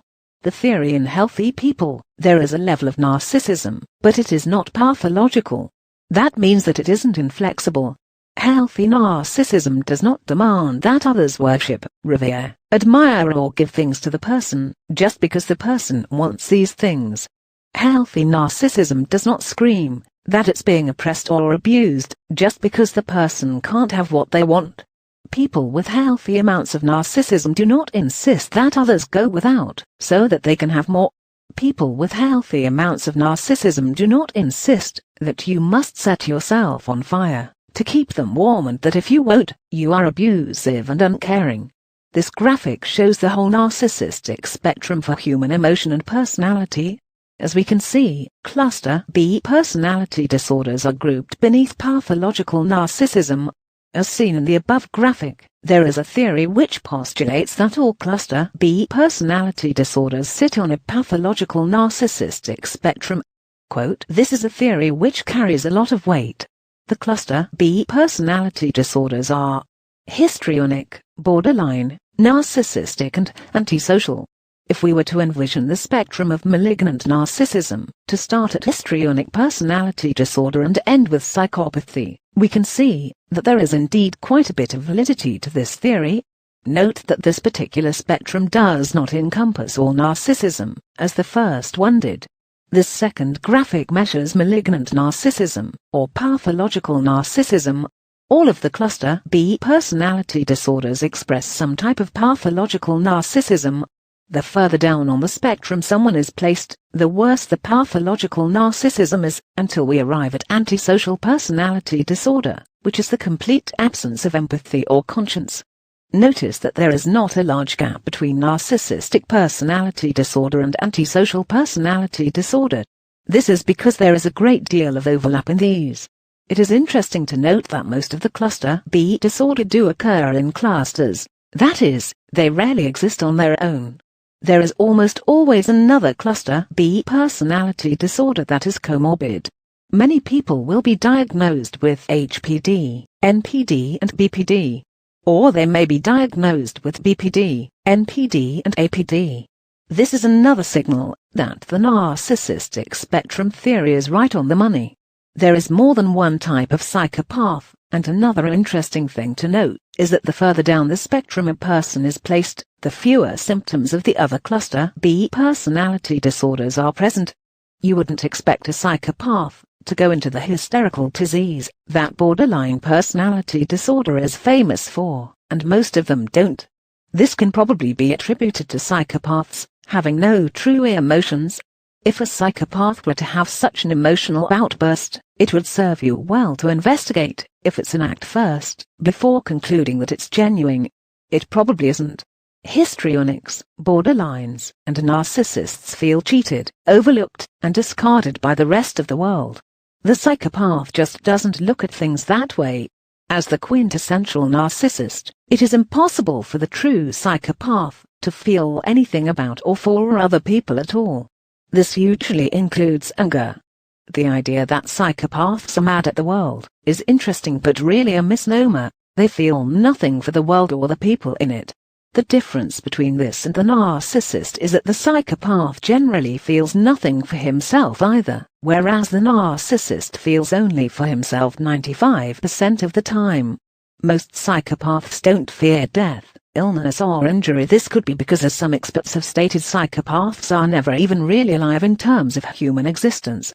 The conclusion: if we follow the spectrum, we see that the focus on the self increases like a balloon being inflated more and more until it reaches a frenzied, unsustainable importance in narcissistic personality disorder.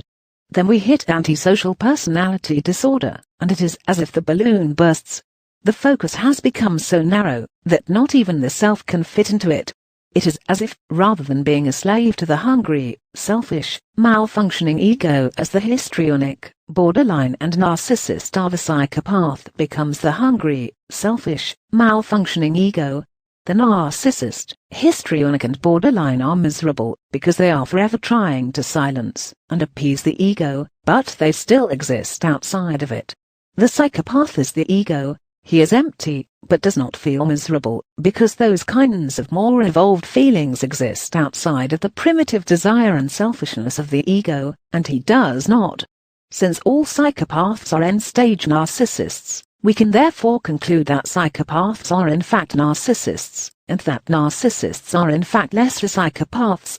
Video for this here: Are narcissists and psychopaths evil? In today's society, it is very common to hear the term evil thrown around, but what does it really mean? If you ask 5 different people, you'd likely get 5 different definitions. For the purposes of this discussion, we are going to use evil as both a noun and an adjective. For example, we would say that a demon is evil in both senses of the word. A demon engages in evil behavior. A demon is an evil being. A demon therefore doesn't is evil. The word both describes them and defines them. Psychopaths and pathological narcissists often engage in evil behavior, but are they evil beings? Can people be evil? Evil in the real world: the word evil used to conjure up visions of devils and demons. Now, it usually brings to mind a more human breed of evil.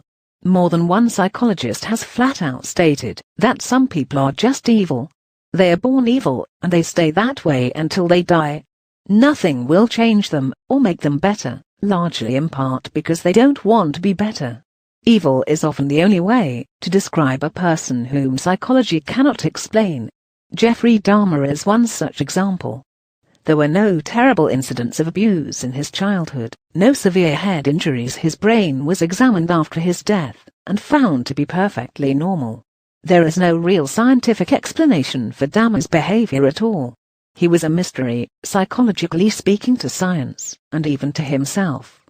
Dahmer stated on more than one occasion that he did not know why he was the way he was, or what made him that way. Narcissists and psychopaths are not usually overflowing with personal insight, but it's rare for anybody to have absolutely no idea why they did something. He was able to offer no explanation at all. There are some murderers whose eventual behavior can be, if not predicted, at least foreseen. We can look at a history of abuse, abandonment and neglect and say, I can see how this person could have become a killer. Dahmer does not fit into this mold. All things considered, he should not have become a serial killer. But he did. Why? Nobody knows. Dahmer is not the only example of this phenomenon, of course. He's a Bergman example, and his atrocities are common knowledge, but he is not the only, for example, by far. So how does this happen? There could be two explanations for this phenomenon, one scientific and one spiritual. Science defines evil as the absence of something, and spirituality defines evil as the presence of something. Science, if we are defining evil as the absence of humanity, as science is wont to do, then we could explore the idea that because psychopaths and narcissists are largely empty inside, this empty space must be filled up with stimulation. As they are also very damaged individuals, both pathological narcissists and psychopaths are consumed with the concept of power. Many of them were severely abused as children, and the idea of having power is very important to them, as they seek to counter a lifetime of feeling like helpless victims. They were taught that the way to have power is to hurt other people. Therefore, the idea or process of achieving power is very important to the type of stimulation very dangerous individual on your hands. According to this definition, psychopaths and pathological narcissists are evil because they lack humanity. They lack many things. In fact, empathy, a conscience. Inside this theory is mostly sound as far as it goes, but for the people who do not have histories of abuse, it simply does not make sense. We can easily see how most narcissists and psychopaths are created. It is understandable that someone who is abused would spend a lifetime trying to get over it or striking back against it any way they could, and it is understandable that constantly hurting or humiliating a child will create an adult who is very angry and has no empathy toward other living things. It is therefore correct to assume that it is both nature and nurture which generally create the psychopath and the narcissist. Without the perfect storm of both environment and predisposition, people generally do not become psychopathic or pathologically narcissistic.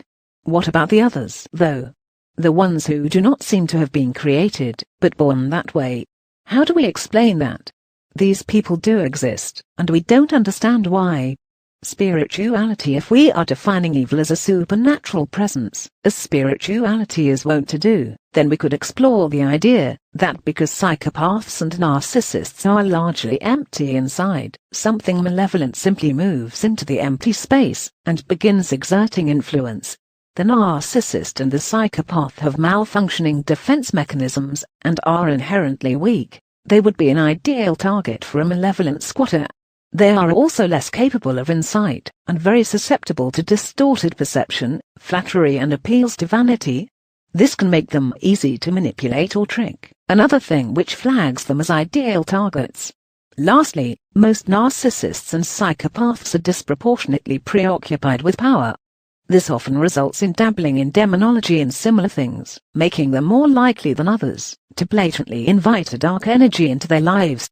A person with no absence within them may not be affected by messing around with something like that, but the psychopath and narcissist are far more susceptible.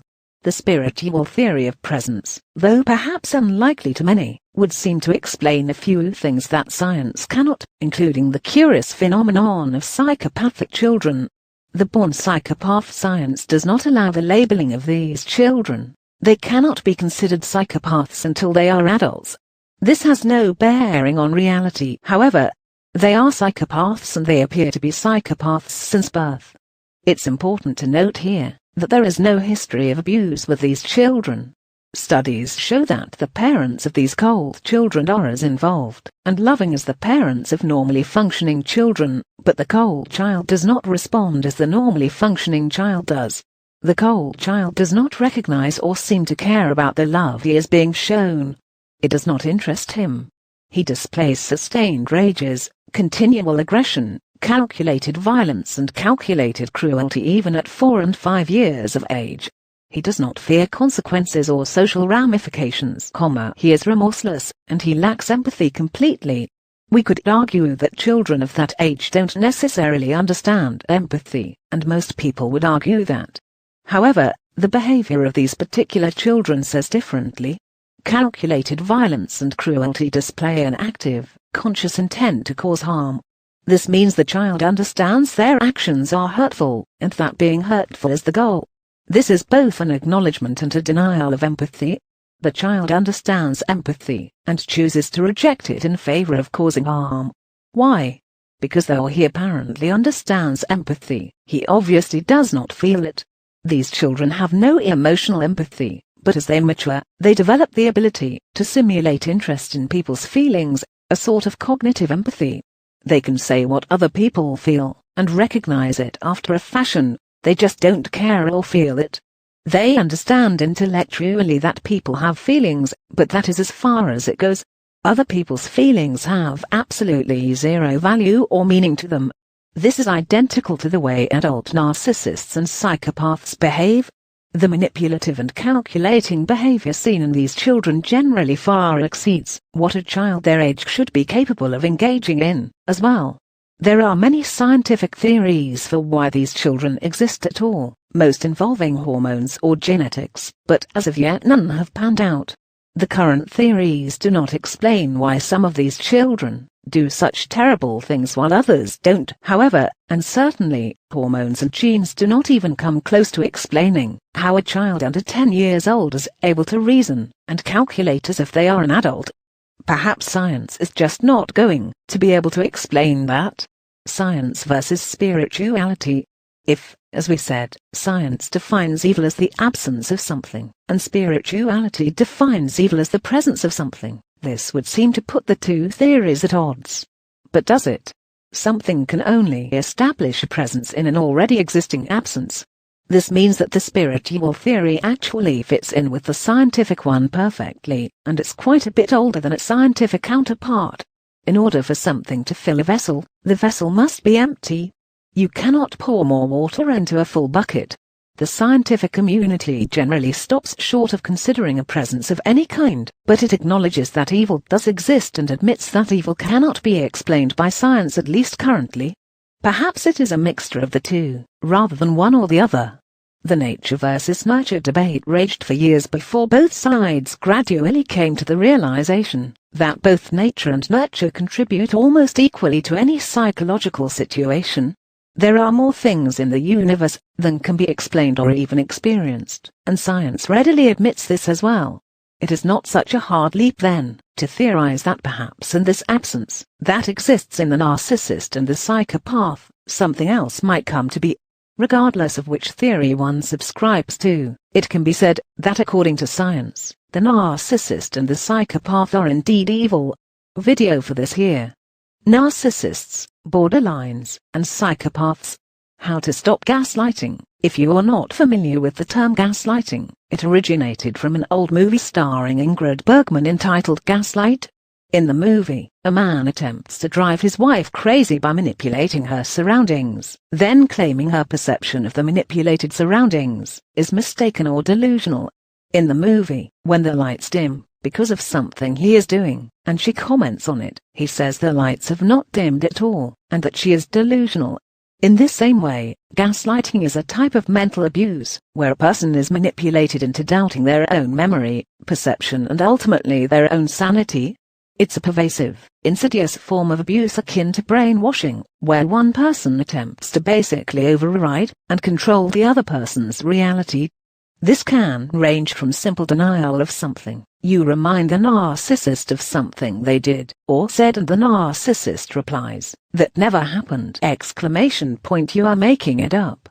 Right parenthesis to an elaborate staging of a situation designed to confuse and upset someone. You walk into your home after work, and there is a party happening. You ask the narcissist, "What is going on?" and the narcissist responds, "We had this party planned for a month. We talked about it all the time." "What do you mean, you didn't know about it?" Right parenthesis. Gaslighting is designed to keep you off balance and unsure, so that the narcissist can control you and everything else. Confused, frightened, doubtful people are much easier to manipulate and control than those who are very sure of themselves. It should be noted here that being subjected to gaslighting is not an indication of weakness. Anybody can start to doubt themselves and their perceptions when they are subjected to this horrible mind game for months, or even years on end, and anyone can be a victim of it. Gaslighting can also be more subtle and harder to define, which makes it even harder to detect or prove. For example, you ask the narcissist why they are being cruel to you. Instead of actually addressing that, the narcissist says that you don't care about them. Instead of insisting that the narcissist answer this very reasonable question, you start defending yourself, and then the point is lost. No one is talking about the narcissist's cruelty anymore. It has become all about you, and what you are doing wrong. The narcissist insists that you don't care, listing a litany of complaints about how cruel and uncaring your behavior is. You become convinced the narcissist really believes this, so you begin overcompensating, trying to do things to prove you do care. The harder you try, the more the narcissist will deny you. The narcissist now sees that this can be used as a weapon to hurt you and manipulate you into doing what the narcissist wants you to do. The narcissist has won, and more importantly, the narcissist has avoided being taken to task over bad behavior. Gaslighting is a way for narcissists to dodge responsibility for their actions and to keep from ever having to answer for anything they've done. It's a way of saying the problem isn't me, it's you. Just saying that isn't enough. However, this tactic can only work if they can actually convince you that it's true. They use gaslighting in order to do that. If gaslighting is successful, if the narcissist can convince the victim that the victim is not caring enough, or too sensitive, or crazy, or that the victim is actually the abuser, the narcissist never has to answer for anything ever again. This is the crux of what the narcissist is trying to do. How does gaslighting affect people? It takes a very strong person to completely withstand gaslighting, especially if they don't realize that's what is going on. As mentioned above, gaslighting is hard to detect, and even harder to prove. The only way to fight gaslighting is to learn to recognize it for what it is. That is the only way you can stop it from damaging your self-image and your stability. Remember, you are not the crazy one. You are not the wrong one. You are not the abuser, or the cruel one. You are not too sensitive. You are not uncaring or abusive, just because you are a human being who makes mistakes and has feelings. Remind yourself that your perception has always been fine until now. Remind yourself that no one but the narcissist accuses you of these supposed perception problems. Remind yourself that no one but the narcissist accuses you of being a liar, or an abuser, or too sensitive. Whatever the narcissist is trying to convince you of, remind yourself that no one but the narcissist sees it. Most importantly, don't lose sight of who you are. You know who you are. Don't let the narcissist take that away from you. Narcissists such as borderline, histrionic, narcissistic and antisocial personality disordered people are willing to sacrifice anybody for their own wants and needs. These wants and needs may fluctuate depending on what personality disorder the person has, but the end result is the same. They will sacrifice you in order to achieve these things. Narcissists want you to set yourself on fire to keep them warm. You say, "I'm dying!" I'm burning to death. And they say, "Well, I'm cold. Why don't you care that I'm cold? You selfish evil person, how can you be so heartless?" Your suffering is not important to them at all, and in some cases, it's actually the icing on the cake.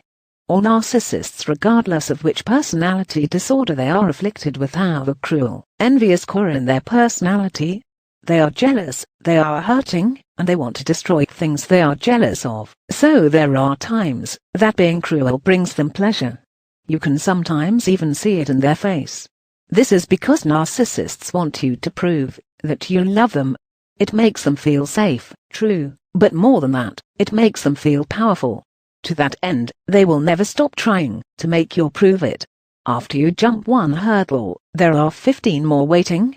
It never ends, and if you were to set yourself on fire to keep them warm, this would be more proof that you love them, and more than that, it would be seen as how things are supposed to be.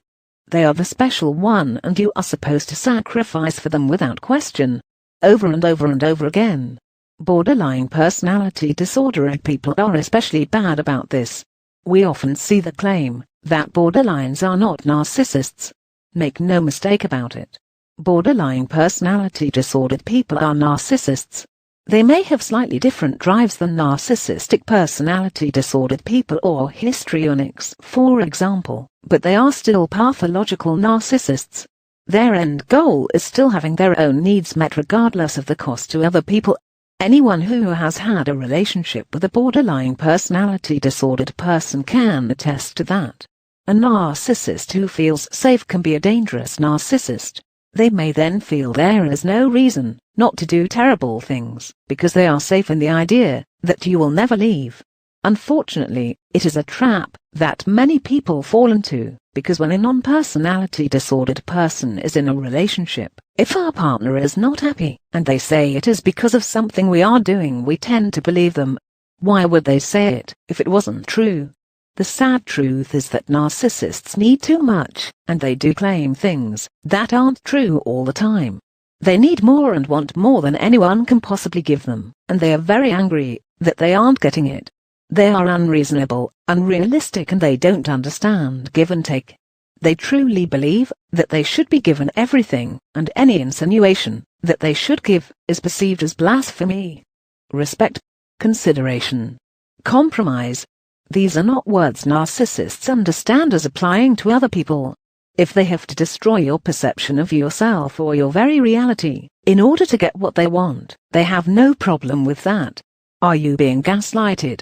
If you are not sure whether you are being gaslighted, here are a few things you can look for.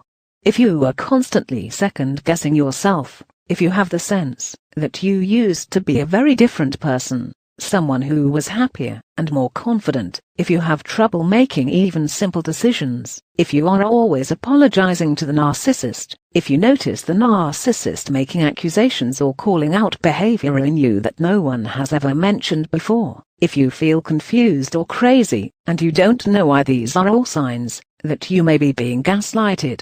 If you recognize any of these signs, please seek help or leave the relationship. How can you stop gaslighting? There are 3 stages a person goes through when they are subjected to gaslighting. These are disbelief, defense, and depression. Disbelief is defined as when the gaslighting first happens, and you just sort of dismiss it as a weird occurrence, or something that was out of character but isolated. You don't recognize what is happening, or if you do, you disregard it, because you have feelings for the narcissist, and don't want to acknowledge something they're doing wrong.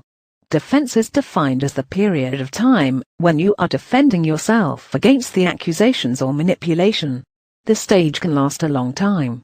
As in our earlier example, let's say you ask the narcissist why they are being cruel to you, and instead of actually addressing that, the narcissist says that you don't care about them. The narcissist might also say that you are imagining things, or that you are too sensitive, or any number of things designed to take the focus off of their behavior and put it on yours. The end result is that the conversation becomes focused on you and how you are actually the problem. You defend, implore, remind, beseech, You do everything you can to prove these things are not true. This is where it becomes dangerous, because though you are defending yourself, by doing so you have agreed that it is a problem worth talking about. The narcissist has manipulated you into agreeing it is all about you. The more you try to defend yourself, the crazier it will drive you, and the more it convinces you that you really are the problem. If the narcissist would only see the truth, if you keep trying, the narcissist has to admit it, has to see it, has to believe it. Right? Wrong? They don't. And they never will, because they don't want to. This is probably the hardest thing for those who love a narcissist to understand and accept. They do not want to see you as a good person. They don't want to believe you, and they are never going to. They want you to be just as horrible as they believe they themselves are, and they will do absolutely everything they can to prove that you are.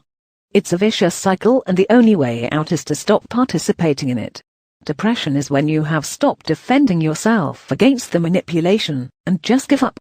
You allow the narcissist to control your reality and suffer more every day, for no other reason than because a sick, miserable, disordered person wants you to be just as miserable, sick and disordered as they are. This doesn't have to happen. You can learn to defeat gaslighting by not participating in it. Don't allow the narcissist to control the conversation. Make them stick to the topic or stop the conversation. Don't allow the narcissist to deflect the conversation and the blame onto you. Ignore all attempts to repeat. You are validating the accusations when you defend yourself against them. Ignore them. Don't continue the conversation when gaslighting is occurring. Calmly tell the narcissist that you know things did not occur that way and walk away. Gaslighting can only work if you let it work, and you don't have to anymore. Video for this here. Narcissists and psychopaths. Surviving the smear campaign. What is a narcissistic smear campaign? If you've ever been unfortunate enough to be targeted by a malignant narcissist, then you know what it is. But for those of you who don't know, a smear campaign is when the narcissist attempts to cause you problems, turn other people against you, and basically ruin your life with lies. They might tell other people you are crazy, that you are abusive, that you are a whore, that you are a drug user, a bad parent. Whatever is the exact opposite of what you actually are.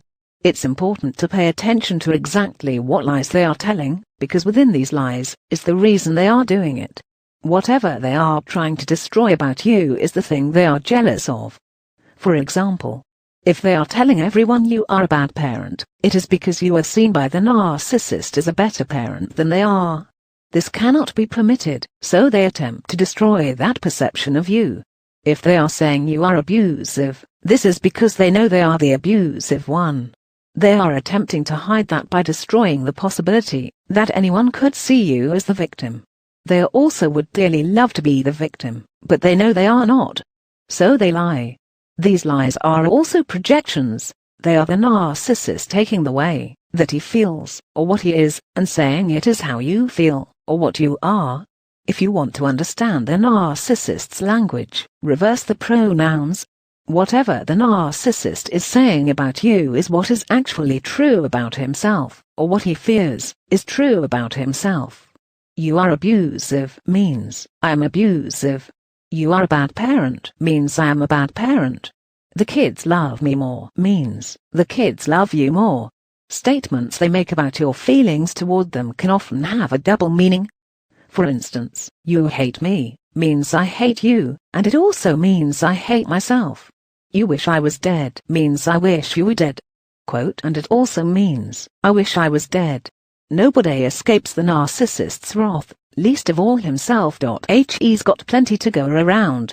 Why do malignant narcissists engage in smear campaigns? Narcissists engage in a smear campaign for two reasons. The first is that he is jealous of you for some reason. If you have a lot of friends, or if people like you, if you have a very loving, supportive extended family, he is going to try to ruin that. No one likes him, and no one loves him in his estimation, so if he can't have friends or family, nobody should have friends or family. instead of realizing that he has no friends or family because of his own behavior, and then working to be a better listener, to be more trustworthy, and less incredibly selfish, in order to gain more friendships, he simply decides that people dislike him because the world is unfair to him, and therefore, he is going to right this egregious wrong perpetrated against him by deciding that it's unfair for anyone else to have something he cannot have. Why should the world only be unfair to him? Then he works to destroy these things for the other person.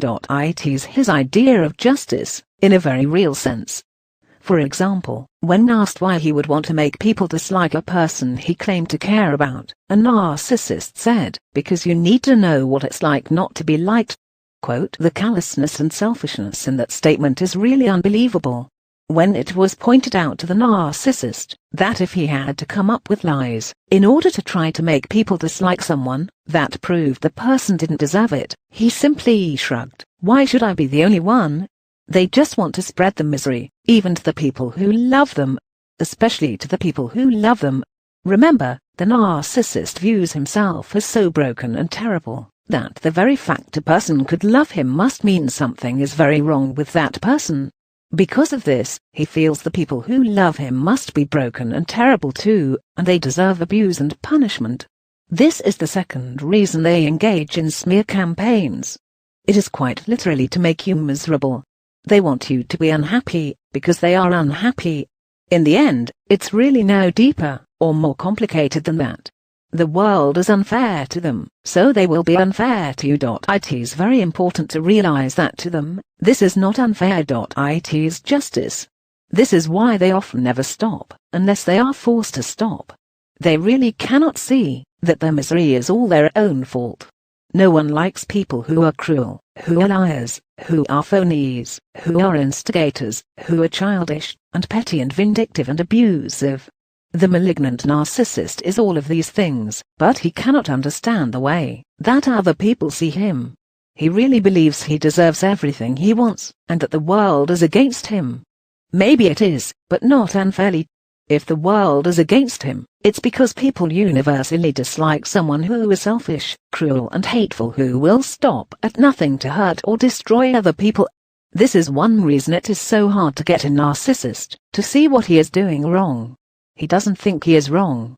As far as he is concerned, you are wrong for daring to have more people who love you than he does, and you deserve to have that taken from you, because you flaunted it in his face. You might say, "But I didn't." Oh, but you did. Your life, your very existence is flaunting it in his face, and he will not rest until you are taken off that pedestal and brought back down to reality. Sound ridiculous? Not to the narcissist. To the narcissist, it is very real, and he lives it every day. This is what you are up against. An obsessive mind enraged with jealousy who takes your very existence as a personal attack and a personal insult. How do you counteract a smear campaign? I wish I could tell you that you don't have to, that people will not believe the narcissist's lies, but unfortunately, this is just not the truth. Some people will. And it often seems that the bigger the lies are, the more people believe it. Maybe they just can't believe somebody would make that up, so it must be true. This can also work the opposite way as well. Take the situation of the physically abusive narcissist. Every time he hits his wife, she tries to call the police. The narcissist then begins punching himself in the face and says, "Go ahead and call them. I have marks on me, and you don't. We'll see who goes to jail, me or you." The wife then hangs up the phone. She feels the police will not believe a grown man hit himself like that, and she will be arrested instead. Sadly, she's probably right.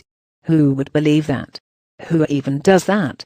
It sounds completely, totally absurd, a story no one would ever believe. The narcissist knows that. He uses that. When we are tempted to believe these behaviors are out of the narcissist's control or something they cannot help, we should remember the calculated planning involved in that story. That is a true story. Narcissists know exactly what they are doing. They are doing it on purpose, in a very calculated way, so that they can continue to get away with the horrible things they do. The physically abusive narcissist did not want to go to jail.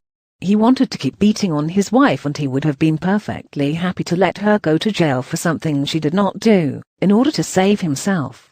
If it comes down to a choice between you and the narcissist, or anybody and the narcissist is going to choose himself every time. The best you can do is ignore a smear campaign. This doesn't sound like much, and it isn't, but unless you can prove that it is the narcissist saying these things, and that the things being said are not true, there is nothing you can do except make sure you never appear to be what he says you are. If you can prove it, do so. Go to a judge or the police, or whoever there is to go to where you live, and show them. Take whatever legal or civil action you can, and pursue it as far as you have to. Remember, you are dealing with pathological obsession and jealousy here. It probably will not just go away. Stay away from the narcissist. Have no contact with them.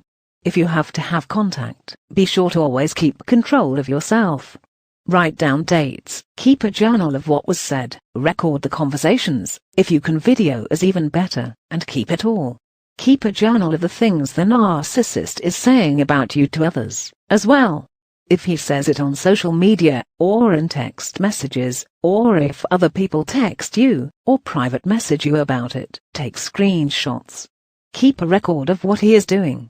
It is your only proof and the only way to fight. Video for this here. How to deal with a borderline, narcissist, or psychopath borderline personality disorder.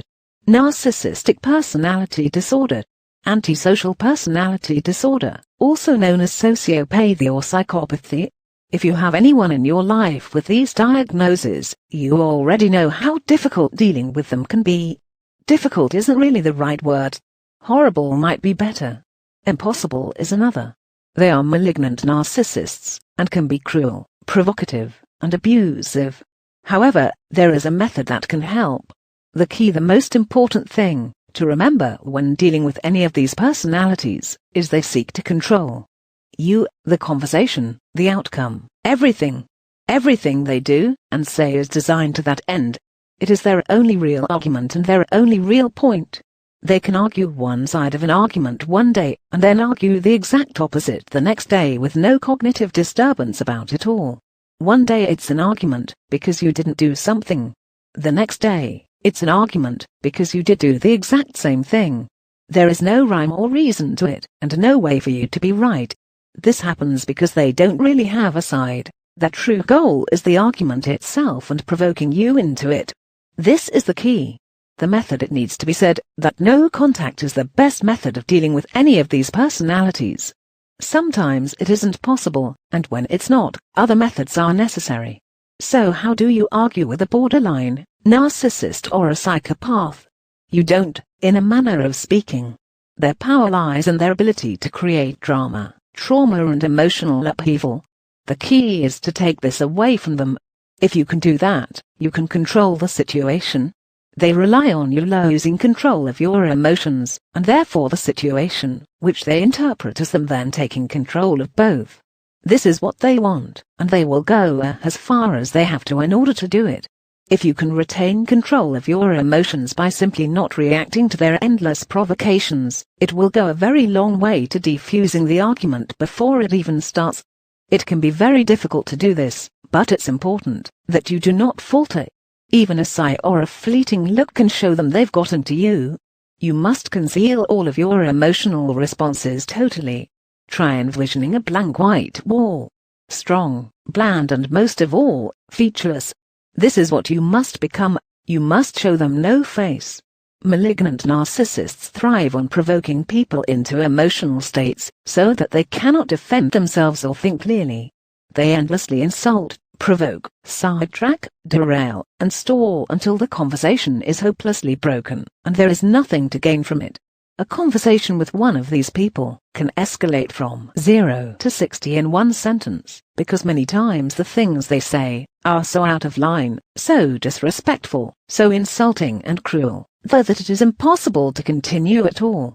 If this weapon can be taken from them, they have nothing else. No side, no rationale, no logic and no point. The conversation will in all likelihood stop right there, when they see they cannot provoke you into losing control, or beat you into a retreat. Setting up boundaries is also very important and a great tool for managing interaction with a malignant narcissist. Remember, the malignant narcissist in your life wants to argue. They want to hurt you and upset you, and they want your attention most of all. They are going to disrespect any boundaries you set up. As soon as they do so, let them know they've disrespected your boundaries and walk away from the conversation. No matter what they say, do not respond. This takes control of the conversation away from them. If they become hysterical or overwrought because you've taken control away from them, let them know that the conversation can continue when they have calmed down and can show they understand the boundaries. Say this in an unemotional, polite way, and do not add anything more, no matter what they say in response. If necessary, repeat this exactly the same way until they hear it. Other than this, do not acknowledge anything they say until they are able to demonstrate that they will respect your boundaries. Examples of boundaries might be: no yelling, no insults, no blaming, no interrupting, no accusations, no threats, or any number of other rules put into place so that the conversation does not become abusive. The malignant narcissist can either learn to control their behavior, or the conversation can be over. That's it. You don't owe them your attention, and you do not have to engage with anybody who is abusive and disrespectful, regardless of who it is. It's up to you to break the cycle. If you absolutely must engage with a malignant narcissist, remember these key points.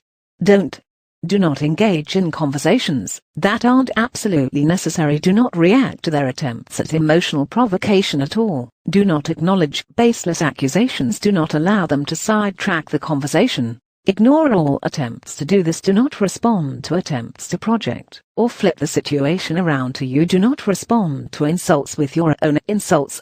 Ignore them. Do not acknowledge hysteria or temper tantrums. This rewards the behavior. Do not try to make them understand how much they are hurting you. Do not make excuses, defend yourself, or rationalize. Do not apologize needlessly or give in to other methods of emotional extortion. Do not continue the conversation. If you feel that you cannot stay unemotional, do engage in conversations that are necessary. Do state your purpose, answer, side, etc. with clarity and without emotion. Do establish and keep boundaries. Do walk away from the conversation if you need to. Do end the conversation if boundaries are not respected. Do recognize that other people's actions, emotions are their own responsibility. If you can stick to this method, it will greatly reduce the amount of stress and upheaval the malignant narcissist is able to create. Nothing can eliminate these things totally, of course, except the narcissist's permanent exit from your life. Video for this here: how to stop reacting and break the drama cycle of borderlines, narcissists, and psychopaths. How do you stop reacting to the provocations of borderlines, histrionics, narcissists, and psychopaths? Before we can understand how to break the cycle, we must first understand why narcissists such as histrionics, borderlines, narcissistic personality disordered people, and psychopaths try to provoke others in the first place. There are a few reasons. The why: they are bored. That sounds like a lame reason, but these types of people don't experience boredom the way the rest of us do. Boredom is experienced by them as incredibly oppressive, even crushing or scary, and they will do anything to escape it. If that means they have to provoke a fight with you, they will do so with no problem. It is more important that they feel better than it is to respect or care about your feelings. That is, of course, the main theme when dealing with narcissists in general.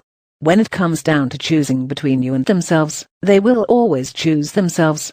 Attached to this reason is the fact that many of these types of people have impulse control problems and a complete lack of respect for others, which leads to whatever they think just coming out of their mouths. This leads to constant arguments and problems with other people. They are hypersensitive to real or imagined criticism, so many times they don't actually feel they are provoking the incident. They feel that you have done something to them, and they are defending themselves. This leads to circular arguments that consist of a "no I didn't, yes you did" type of dynamic, where the bewildered partner spends hours trying to explain to the narcissist that the narcissist has misunderstood or is mistaken. Nothing can ever be solved, because they insist that you have bad intentions or dastardly motives, and you cannot prove that you didn't. Who could? There is no reasoning with this. What they feel is how it is. They feel you had a nasty motive, so it becomes a fact that you did, and you will be punished for that. It doesn't matter how much proof there is to the contrary. It will be ignored or twisted against you, because the truth is, they don't want to believe you anyway. These people fit the facts to their feelings, rather than their feelings to the facts. They want to be the victim, because it's the only way they can escape the feeling that they are so horrible. If a person is a victim, they cannot also be the bad guy. This is also why they will never admit that they are abusing the other person. If they admit the other person is a victim, then it means the narcissist is the bad guy. That is intolerable for them. So they automatically interpret everything as something bad against them, therefore they are always the victim, and never the bad guy. Narcissists like provoking the emotions of others. They believe it means others care, in one way or another. They truly do not care whether they are given negative attention or positive, as long as they are getting it. If they cannot be the best, they will be the worst. If they cannot make you love them, then they will make you hate them. At least then, they are still important. They matter. You care. You are reacting. You are feeding their ego, which demands itself to be recognized. Narcissists are psychic vampires, so this is very, very important to them, and however far they have to take it to get to this, that is how far it will go. They are sick, miserable, disordered people who need to lash out. This is perhaps the saddest and most awful of all reasons that narcissists provoke others. They hate you, they hate themselves, they hate everything, and they just can't hold it in anymore. The world is not fair. They were given a disorder that they did not ask for. They are miserable and unhappy and afraid and angry, and it's not fair that everyone else gets to be happy when they don't. So they actively try to ruin things for others. It makes them feel better. Maybe they are not happy, but now neither is anybody else. This makes them feel powerful and less vulnerable. It is like a drug for them. They are literally addicted to your pain. It is the only thing that makes them feel better. So how do you stop reacting to this constant onslaught of emotional extortion, provocation, hysteria and blows below the belt? Well, you just stop. That's it. It is harder than it sounds, but easier than you think. You see, part of the reason that people react the way they do in situations is because it is what we are used to doing, and especially in high emotion or dramatic situations, your body starts to think this is how it is supposed to function all the time. However, the good news is that the body was trained into that, and it can be trained out of it the same way. It is about making different choices. That is what you have to focus on here. Your choices. You cannot control your narcissistic loved one or co-worker. They can't even control themselves. You can only control yourself, and that is what you have to do. Just stop reacting. It goes in steps. First, you control the behavior. If your reaction is to start yelling, stop yelling. If your reaction is to start crying, stop crying. If your reaction is to call names or insult the narcissist back, stop doing that. You will feel the reaction in you, and it will want to come out. Your body is trying to do what it has always been doing. But you are in control, unlike the narcissist. The narcissist does not control your reactions. You do. Take a deep breath and tell yourself, I am not going to react. That is what the narcissist wants, and I am not going to give it to them. This really does work. Ignore the provocation by not responding at all, if you can, and if you can't, such as you are having a necessary communication with the narcissist, simply assert your point or answer the question and nothing else. Don't acknowledge the insult or the guilt trip. Just let it go. If you cannot stop yourself from having a reaction, leave the room. They are trying to control and manipulate your feelings, but it can only work if you let it work. They have no power that you did not give them. You can take the power back and reclaim control over your life, your mind and your emotions. This is how you start. After you have consistently stopped reacting, you will notice the narcissist ramps up the abuse and the provocation, trying harder to upset you and get you to react. Just keep ignoring it. After you've done this for a length of time, you will notice that your body and mind no longer respond the way they used to. You won't feel the reaction anymore. This is where you want to be. If you crack occasionally, don't beat yourself up. These people are masters at manipulation. The important thing is to react less and less until you don't react at all. And remember, it does not mean you don't care. It means that you are asserting control over your own life, your own mind and your own emotions the way that healthy people are supposed to do. This is not wrong for you to do, it's right, and it has nothing to do with how much you care about the narcissist. For once, it's not about them. It is about you. Video for this here. How to get rid of the narcissist or psychopath in your life living with a borderline personality, a pathological narcissist or their end-stage counterpart. The psychopath is one of the most difficult and frankly horrible things a person is likely to do in their lifetime. These people are malignant narcissists. They are abusive, manipulative, destructive, and corrosive, endeavoring to cause as much damage to someone as they possibly can before moving on. Some may never move on, if they are not emphatically convinced to do so. So how do you get rid of them? The key lies in understanding what drives the borderline, the narcissist and the psychopath, to fixate on someone in the first place. The why. The first thing to understand is that even though the underlying trauma that created the malignant narcissist might be very complex, the malignant narcissists themselves are not. These are simple personalities, and very childlike in their desires and needs.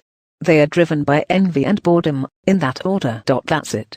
If we were to look at these personalities as the sort of adult equivalent of a 2-year-old that is taking another child's toy, in order to make that child cry, we see a very good metaphor for how they work. And how do you stop this behavior in children? You stop encouraging it.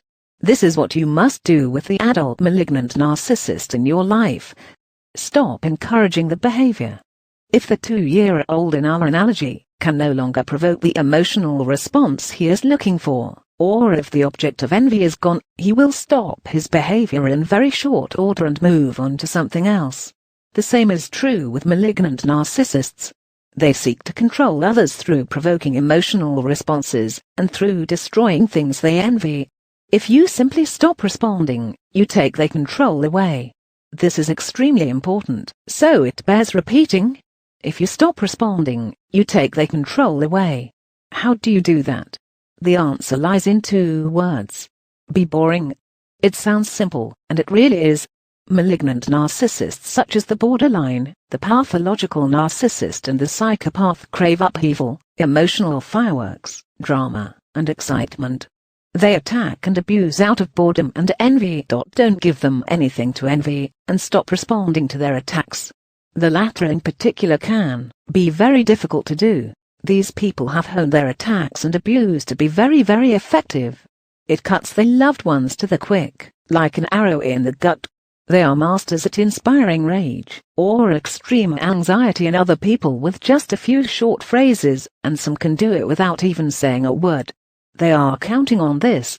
This reaction is exactly what they want, so don't give it to them. Be boring. Be beige. Envision a grey rock in your mind.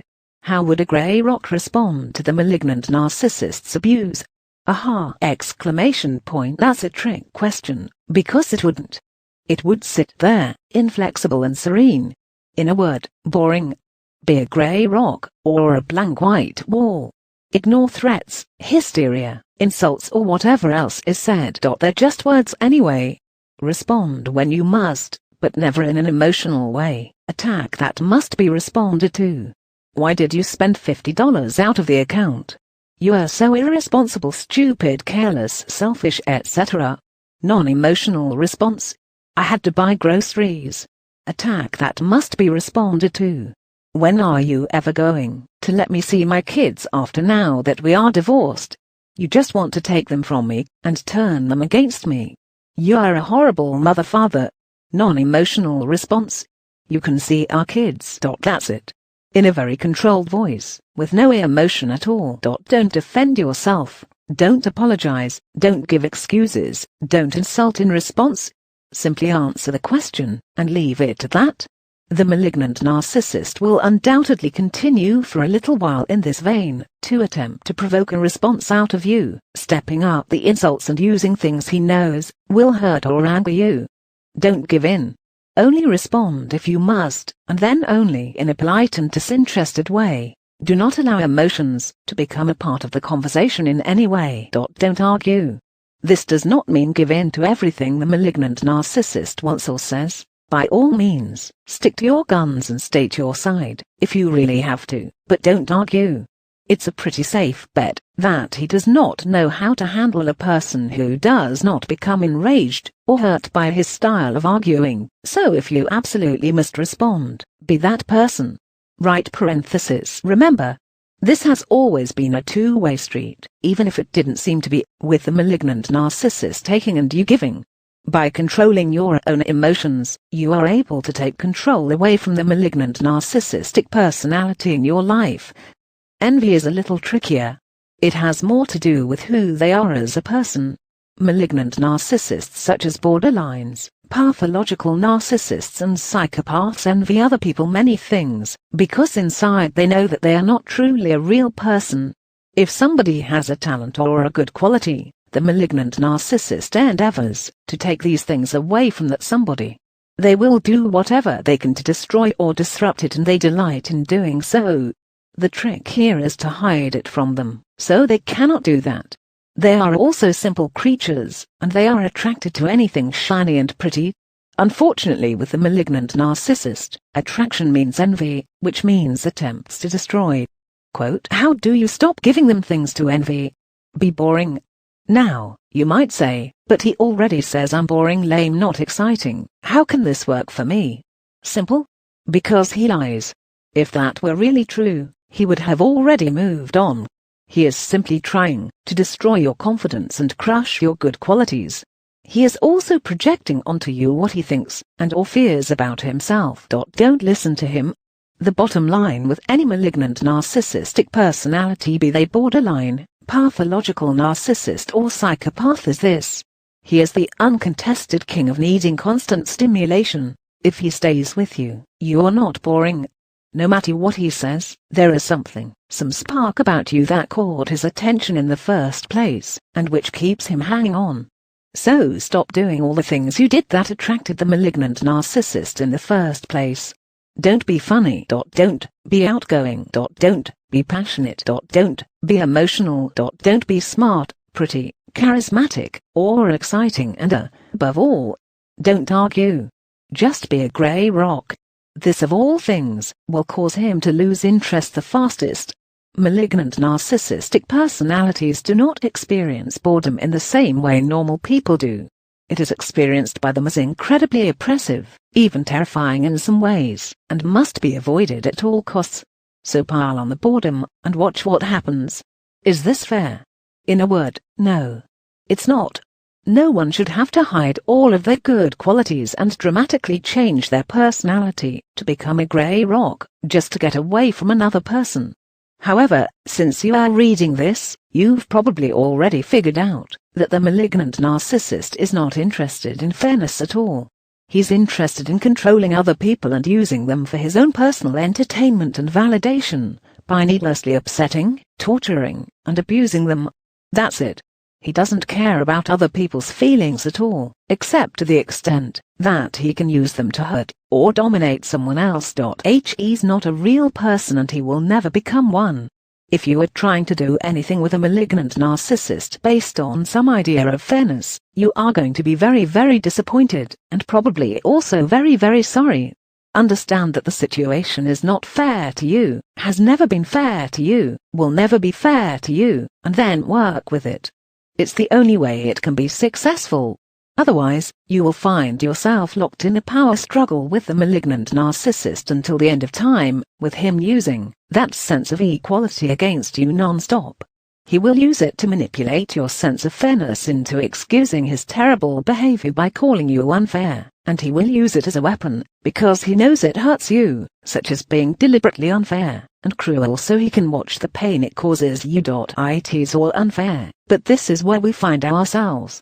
It's hard, especially after being mistreated, but let it go. It's more important to get the malignant narcissist out of your life before they can do any more damage.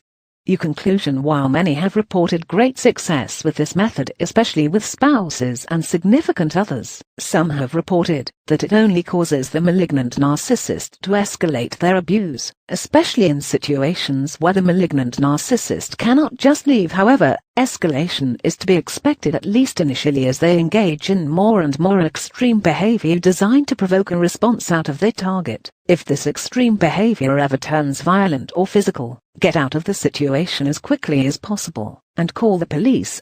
Once the malignant narcissist truly sees that they cannot get a rise out of someone, they usually do stop. The question is, how long does this take? And it is a question with no easy answer. As always, a no-contact rule is the best way to deal with any malignant narcissist. The method described above is for situations where no contact is not feasible. Video for this here. When your loved one has BPD, the enemy is you. When someone with BPD gets close to someone emotionally, often that person automatically becomes the enemy. They expect you will hurt them, and they react accordingly, punishing you for things they think you have done or will do. The problem is that people with BPD believe they are fundamentally broken or damaged, and they project that onto other people. The problem really isn't you. It is their illness. Loved ones are seen as either iconically benevolent or cruelly punitive, and there is no in-between, because people with BPD cannot really sustain ambivalent or contradicting emotions.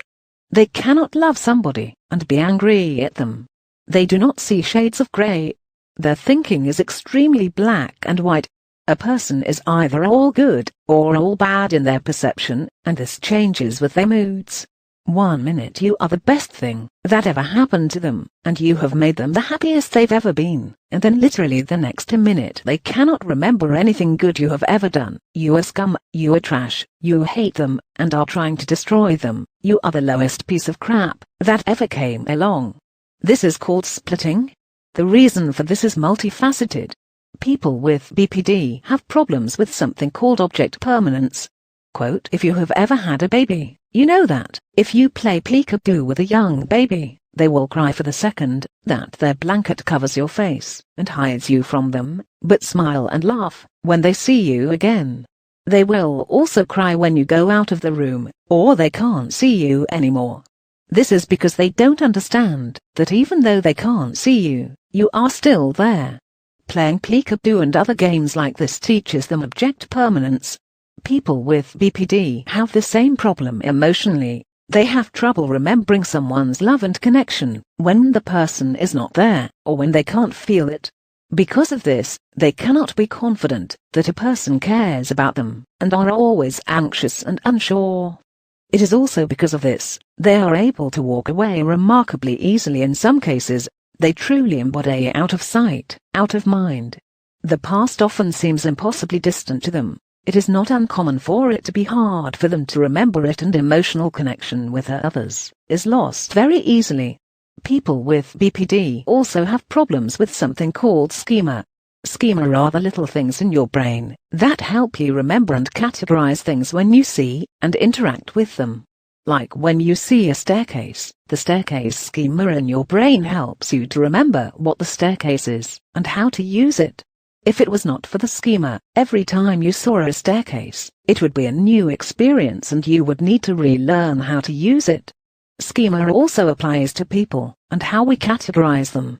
People with BPD tend to put everyone into the same category, rather than evaluate them individually.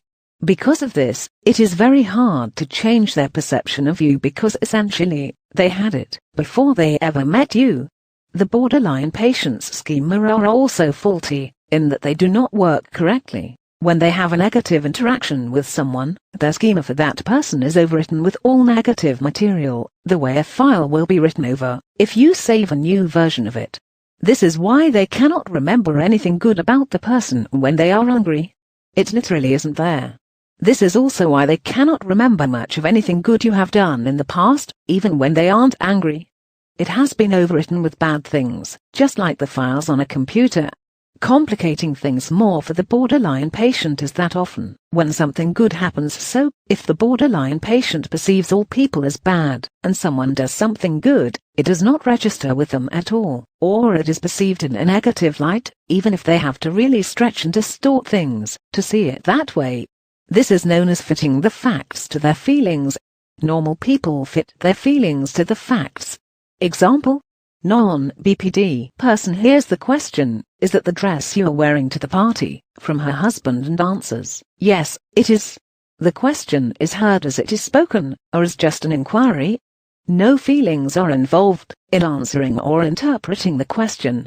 BPD patient hears the question, "Is that the dress you are wearing to the party?" from her husband and answers, "Why? What's wrong with it? I look bad in it, right? I look fat, right? You are always insulting me. I'm never good enough for you." This borderline patient already fears her husband does not find her attractive, and may leave her, so the question is perceived as an attack on her looks and an insult. She has taken her own feelings and projected them onto her husband, attempting to say they are his feelings. She may later recall that during this exchange, he is the one who said she was fat, and repeatedly accuse him of thinking this is true, even though we clearly see it is she who said it. There is a more appeasing type of borderline patient, and instead of attacking her husband she may say something like, "Why? What's wrong with it? You don't like this one? I'll change into one you do like." If he tries to say he was just asking, she will likely continue on and on about him not liking the dress until he becomes angry.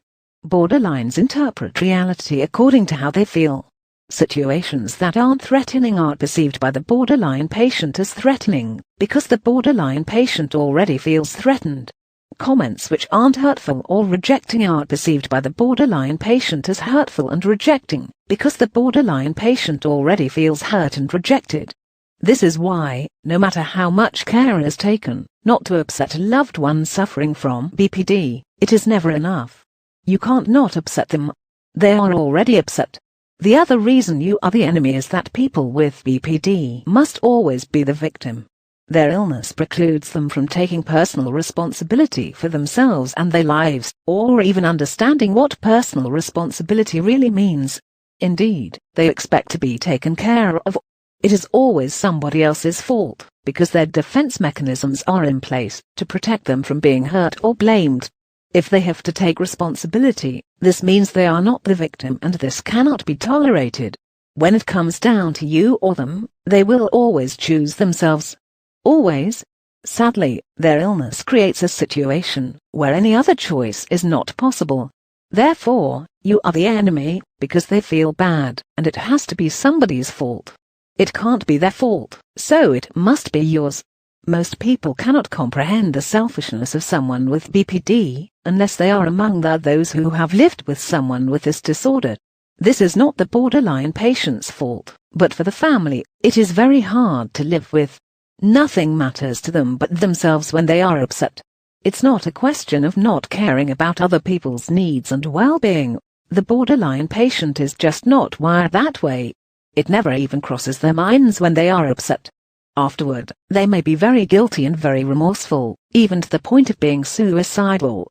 This may be one of the only differentiating characteristics between BPD and narcissistic personality disorder. The borderline patient is capable of remorse. The narcissist is not.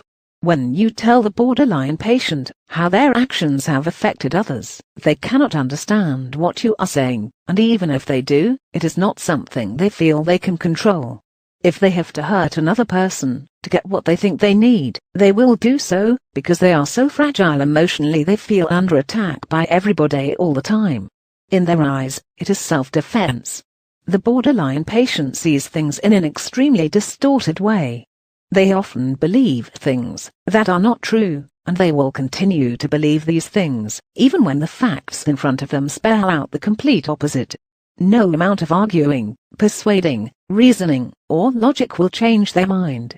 As stated before, the borderline patient interprets the facts to go along with how they feel, often claiming that people have done or said things to them that have not been done or said. One of the hardest things people living with borderline patients may find is that any attempts to change the subject or talk about someone else's feelings is perceived as rejection, and that the other person doesn't care. Attempting to call them on the things they've done to hurt others routinely ends up with the borderline patient sobbing that these things are just being said to upset them. This type of response hurts loved ones very badly. It is extremely dismissive of their feelings. Indeed, it implies they have none, or that their feelings only matter as far as they affect the borderline patient. The borderline patient says this because they simply cannot see anyone else's feelings as real. It isn't really a manipulative device to hurt their loved ones, not directly. Borderline patients believe that these things are being said for the sole purpose of making them feel bad, because they don't understand that other people really do have feelings just like they do. Therefore, they cannot conceive of hurting others, especially when they are upset. This is some of the overlap with narcissism that we tend to see in BPD. People with borderline personality disorder have trouble sustaining ambivalent emotions. When the borderline patient is angry or hurt, they cannot remember that the person they are angry with cares about them, and that they care about that person. This is how they are able to do and say such terrible things. Because in that moment, they really don't love the person. They are perpetual victims who repeatedly orchestrate situations in which they will make another person angry at them, then use that situation to further their belief that they are the victim, because now someone hates them for no reason. Then they feel victimized. They are being victimized for sure, but it is by their disorder, not their loved ones. Sadly, many borderline patients cannot see how their behavior looks to the world. Most lack insight and have no understanding of why others feel about them the way they do. To the borderline, it really does feel like people are angry at them for no reason. This is a terrible shame, because if they cannot see it, they can never stop it. The biggest hurdle families face having a loved one with borderline personality disorder is that even though the borderline patient's loved ones know how much pain the borderline is in, and they understand that he or she cannot help the way they act after years of being exploded on, screamed at, accused, harassed, threatened, exploited, manipulated, emotionally blackmailed, physically assaulted, and having their possessions repeatedly destroyed for essentially no reason, it can be very hard to care anymore about how the borderline patient feels. People have their limits. Spouses, children, siblings, and even parents may carry around great anger or resentment toward the borderline patient for constantly disrupting the peace in the home, and for constantly provoking or abusing the other people in the family.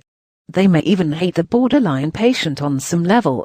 This is, of course, exactly what the borderline patient was afraid of all along, and they are often completely unable to see that they've caused it with their own behavior. Loved ones can try to counteract these feelings of resentment by remembering, though, that it is not their loved one that they hate, it is borderline personality disorder.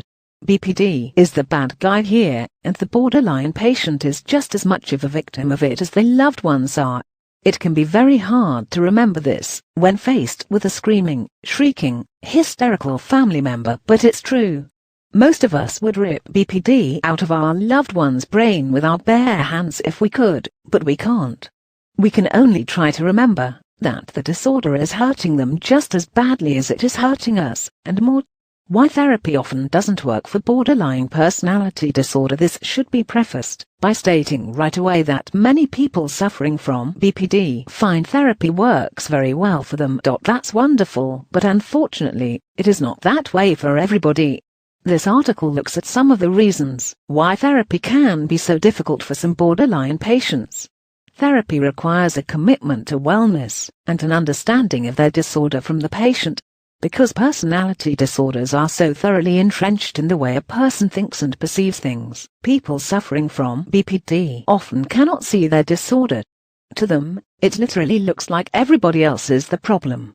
They truly believe that things did happen the way they think they did, and they truly believe they are a victim. In fact, they are a victim, but not in the way they imagine. They are a victim of their illness, not somebody else's perceived cruelty or indifference. They are often master liars and manipulators, and even the most astute observer cannot detect their lies. Why? There is no lie to detect. They really believe what they are saying. One of the biggest issues you find dealing with people with BPD is misperception. They often will not remember things the way you do at all, especially when it comes to stressful situations. They will accuse you of saying things you didn't say, or doing things you didn't do. There is no talking them out of it. They truly remember it that way. The best explanation for this is that most normal people fit their emotions to the facts, but people with BPD fit the facts to their emotions.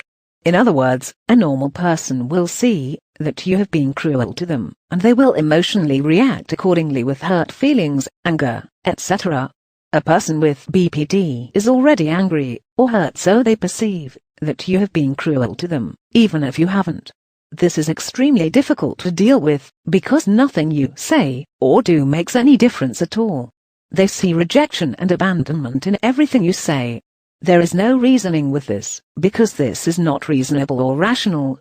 The problem is that, when a person with BPD gets close to someone emotionally, the other person is automatically seen as a threat, as an enemy. They expect they will be hurt, and react as such, punishing their partner for things they have not done and would never do.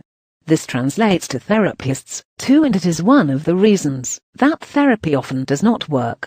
Therapy will never work when the patient sees the therapist as an enemy, or as someone who is trying to hurt or trick them. Another barrier to treatment is that many therapists and doctors will just not treat people with BPD, because these patients are so difficult. Other well-meaning, but misguided therapists diagnose a less stigmatized illness and treat that, which results in less effective treatment.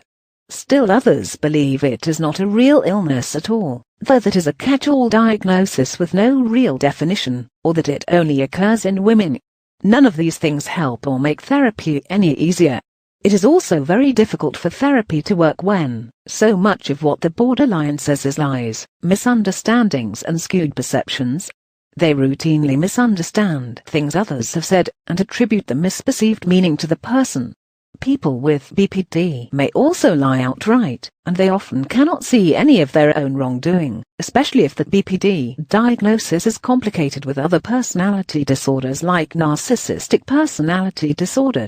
A therapist who does not understand BPD, and who relies on the patient to self-report, may get completely wrong information, and this is very dangerous, both for the patient and the people in the patient's life. Complicating therapy even further is the fact that there is no such thing as pure BPD. Borderline personality disorder always occurs comorbidly with other things: eating disorders, substance abuse problems, depression and more. It's not uncommon to find that a borderline patient has other personality disorders as well, often more than one. Narcissistic personality disorder, histrionic personality disorder and antisocial personality disorder often occur in tandem with BPD, and the presence of these disorders make any treatment significantly more difficult. The presence of narcissistic personality disorder in particular can make successful therapy almost totally impossible. Perhaps the biggest obstacle for therapy is that therapists just don't see the borderline patient the way they really are. Therapists see them in a very controlled environment for a very short period of time, where all the attention is focused on the borderline patient. Borderline patients have the most difficulty when they feel abandoned or rejected, so a therapy session, where 100% of the focus and attention is on them, is not usually an environment where they will be triggered. Since therapists do not see the borderline patient act out, they often inadvertently reinforce the borderline patient's belief that there is nothing wrong, that what the patient claims is wrong with them is exaggerated, or that it really is everybody else who has the problem.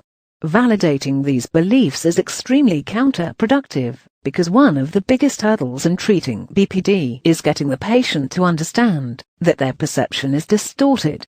If this distorted perception is validated, it becomes even harder to address. Overall, the outlook for therapy for BPD patients can be very positive, if it is handled correctly, and if the borderline patient truly wants to get help. The selection of a therapist is crucial to the success of therapy, perhaps more with BPD than other illnesses. There are a lot of excellent therapists out there, but there are also many therapists who do not understand BPD or personality disorders very well. These therapists can inadvertently make the disorder harder to treat, especially if they are unaware of the manipulative aspects of BPD and the other cluster B personality disorders that often exist with it. If the therapist your family is working with does not listen to you, does not take your concerns seriously, does not seem to believe what is being said about the borderline patient, takes sides or in any way seems to make things worse, find a new one. There are many therapists out there, and with a little patience you can find one who can help you and your loved ones. Video for this here. Living with borderline personality disorder. An interview with a lifelong BPD sufferer. Borderline personality disorder may be one of the most misunderstood disorders there is. Borderline patients often seem perfectly fine until something happens that causes them to feel rejected or abandoned. Then all hell breaks loose, and sometimes it doesn't stop until everything they care about has been ruined or destroyed. Relationships, material belongings, even their own bodies. But why? Why do they react so intensely to what seems like no provocation at all? What is going on inside of the borderline patient to cause such extreme emotional outbursts? We will explain that today. The fear people suffering from BPD often seem childish, selfish, immature and desperately needy. This is because they are. People with BPD have never learned how to process or experience their own emotions. They were raised in a situation where their feelings were dismissed, denied and invalidated. Because of this, they don't trust their own emotions and they've never learned how to deal with them. Their own emotions overwhelm and terrify them, and this is intolerable. If you have ever lived with a borderline patient, or if you are a borderline patient, I bet you are nodding your head at that. Fear is the primary state of mind for the person suffering with BPD. The world seems very threatening, uncaring and predatory, and so do the people in it. Borderline patients feel vulnerable and unable to protect themselves against these things. They are very like children in this way. They expect to be taken care of, because they don't feel equipped to take care of themselves. They fully expect to be victimized and react accordingly, even to the point of subconsciously causing themselves to be victimized through their own behavior. Unfortunately, coupled with the need to be taken care of and the desperate insecurity they feel regarding their own ability to do anything, borderline patients often feel smothered and threatened by someone who does try to take care of them. Their sense of self is so shaky that they fear losing who they are if another person gets too close to them. This is called fear of engulfment, and it is what creates the push-pull dynamic that relationships with borderline patients are notorious for. They need their partners, but they are also threatened by them and afraid of them. This creates an intolerable emotional situation inside the person suffering from BPD, and they lash out, pushing their partner away, because they are overwhelmed, confused and afraid. This provides very short-lived relief, because the borderline patient immediately becomes frantic that their partner will leave them. Abandonment is the core of what they fear, and this overblown, nearly phobic fear of abandonment can create literal hysteria in a person suffering from borderline personality disorder, resulting in explosive tirades, out-of-control sobbing, screaming tantrums and suicide attempts. What does it feel like inside? It's easy enough to explain, but what do these things feel like inside for the borderline patient? According to one person suffering with BPD, it feels like I'm walking around filled with static, confused, frustrated, angry, unable to concentrate. Paranoid schizophrenics think the police or the government are watching them. I think everybody's watching me and trying to avoid me because I'm weird, or they think I'm crazy. This cuts right to the heart of the core issue for borderline personality disorder. The belief that they are bad, evil or otherwise no good. Through a defense mechanism called projection, the borderline patient projects their own feelings onto other people and experiences these feelings as coming from outside themselves. In reality, of course, the feelings belong to them. It is for this reason that the borderline patient believes others can see how bad or broken they are, or that other people think they are no good. When asked how this fear has affected his relationships, our respondent answered, "It colors every interaction." You can't have a real honest interaction, because you are afraid of what the person's thinking, so you're not really listening, and even if you are, you don't believe them. You don't think they believe anything you are saying either. It's ruined virtually all of my relationships, even with my family. As we can see, this all circles back to the fear of rejection and abandonment that plagues people who suffer from borderline personality disorder. They see it everywhere and expect it from everybody. This fear is brought to the fore with a vengeance when the borderline patient is faced with a real abandonment, such as when a partner decides to end the relationship. Asked to describe what feelings this situation creates inside of him, our interviewee responded: urgency, desperation, panic, red alert, you know that ? It's an emergency, all hands on deck. My thoughts start racing and I feel lightheaded, like my head is spinning. It feels like something in your brain just kicked into overdrive.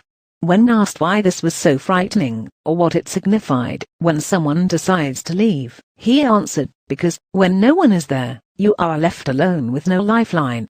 Then you are left alone with the disease, and there is no one there to pull you out if you need them to. The rage people suffering from borderline personality disorder often explode with rage very quickly. This rage may seem far out of proportion to the situation. Loved ones may be at a complete loss to understand why the borderline patient is so angry. People with BPD may be at an equal loss trying to explain exactly why, or may give reasons that don't make sense. They may insist others have said things they haven't said, or done things they have not done. They may claim loved ones have motives to hurt them. The rage also brings with it horrible insults, wild accusations, paranoid delusions, memory loss, physical violence and more. It is often frightening. The borderline patient may become completely out of control and be unable to calm down. It is perhaps the rage which pushes loved ones away more than the fear. The fear can cause clinginess, neediness, emotional manipulation to gain attention and other undesirable or provocative behaviors, but these behaviors are usually met with more understanding than the rage. Borderline rage is somewhat similar to narcissistic rage. It is an all-out assault against the loved one for abandoning or rejecting the borderline patient. They feel abandoned and rejected, and because their emotions are so immature and undeveloped, they react the way a very, very young child reacts, with out-of-control rage, that they cannot have what they want. Loved ones of the borderline patient usually recognize what they are seeing relatively quickly. It is the adult version of a temper tantrum. This is because people suffering from BPD were never able to learn how to control their emotions, or how to regulate them. A 2-year-old will scream for a toy, as if it is the end of the world, but as we age we learn to regulate these emotions more and more, so that eventually we only explode with extreme provocation.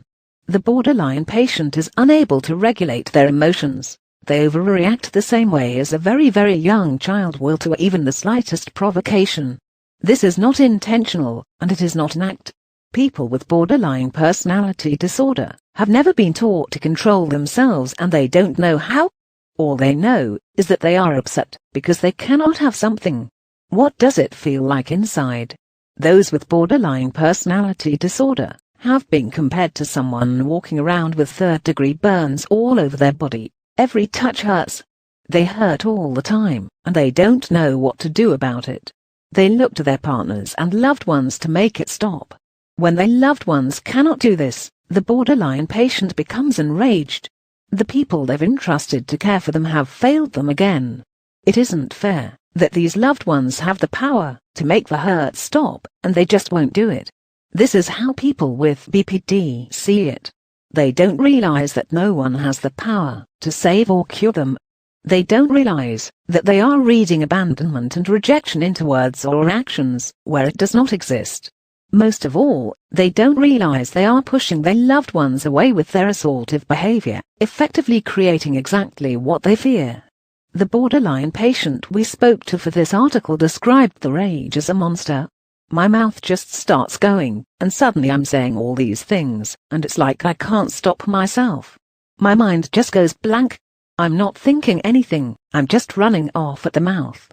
All I know is that I'm hurt. could make the pain stop, but I feel like won't, just because want to hurt me.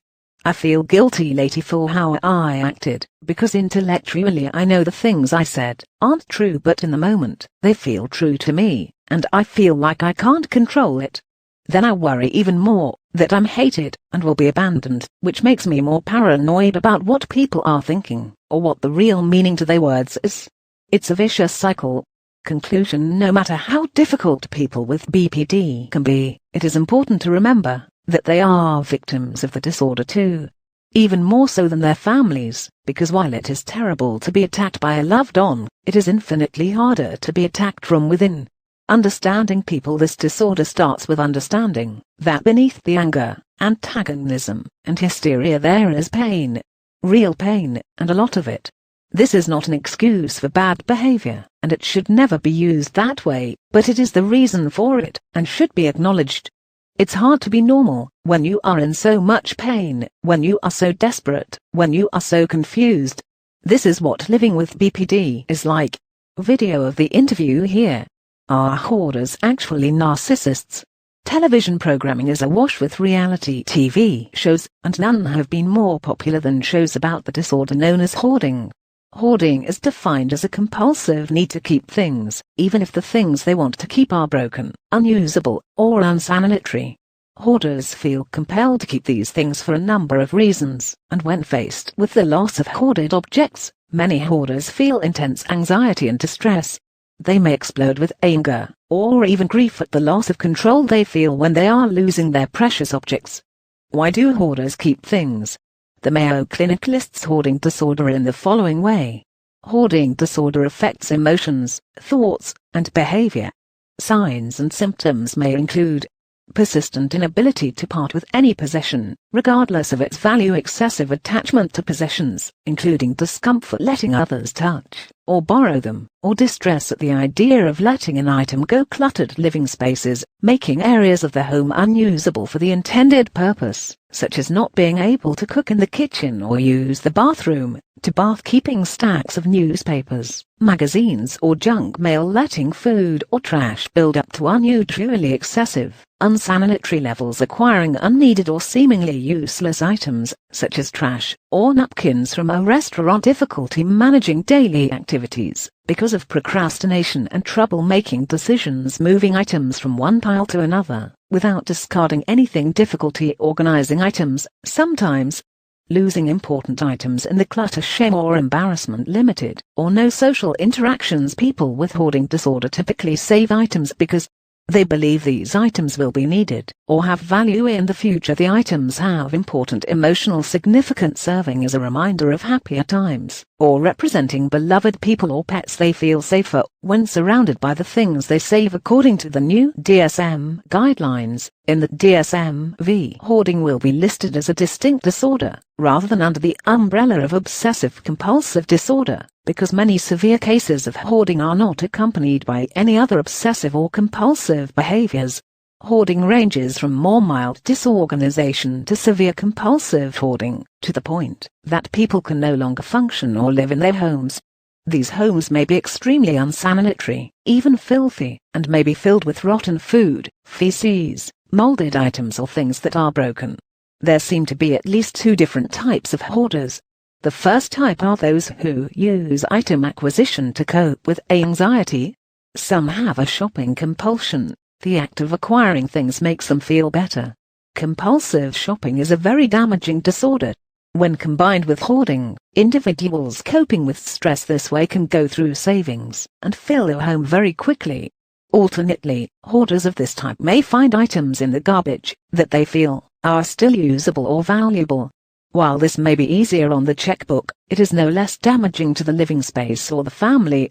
The other type of hoarder is perhaps the saddest type. These seem to be mostly older and elderly people who have just given up on life. Their homes and living spaces are mostly filled with garbage and trash. There may be items in the hoard that have sentimental value, but because of their inability or unwillingness to clean up, these items have been ruined. This type of hoarder generally doesn't display any true anxiety or rage when their things are removed. They are often very passive and don't seem to really care about anything at all, including themselves. This type of hoarder seems to be suffering more from depression and hopelessness than any true hoarding disorder. They don't seem to think they deserve better living conditions, or that it matters. What is narcissism? Pathological narcissism is defined by the DSM-IV as a pervasive pattern of grandiosity, need for admiration, and lack of empathy, beginning by early adulthood and present in a variety of contexts, as indicated by 5 of the following. Has a grandiose sense of self-importance, is preoccupied with fantasies of unlimited success, power, brilliance, beauty, or ideal love, believes that he or she is special and unique, and can only be understood by, or should associate with, other special or high-status people, requires excessive admiration, has a sense of entitlement, i.e., unreasonable expectations of especially favorable treatment, or automatic compliance with his or her expectations, is interpersonally exploitative, i.e., takes advantage of others to achieve his or her own ends, lacks empathy, is unwilling to recognize or identify with the feelings and needs of others, is often envious of others, or believes that others are envious of him or her, shows arrogant, haughty behaviors or attitudes. The DSM-V listing of criteria for narcissistic personality disorder expands on these criteria quite a bit, as the older criteria, though accurate, was criticized for failing to describe the range and complexity of the disorder. Sterile criteria from a diagnostic manual cannot describe what living with a pathological narcissist is like. However, narcissists are unable and unwilling to care about the needs of other people. They believe their own needs are the only ones that matter, regardless of whether they are hurting or upsetting other people. It is all about them, literally. This is why trying to appeal to a narcissist by telling them how much they are hurting other people is ineffective. They don't care. They are incapable of caring. They will simply continue to insist that, if they cannot have what they want, they are being mistreated. It doesn't matter how unfairly they are behaving toward others. All that matters to them is what they want. How are hoarders and narcissists similar? Could hoarders be narcissists? If the criteria for pathological narcissism is examined, many parallels between pathological narcissism and hoarding behavior emerge.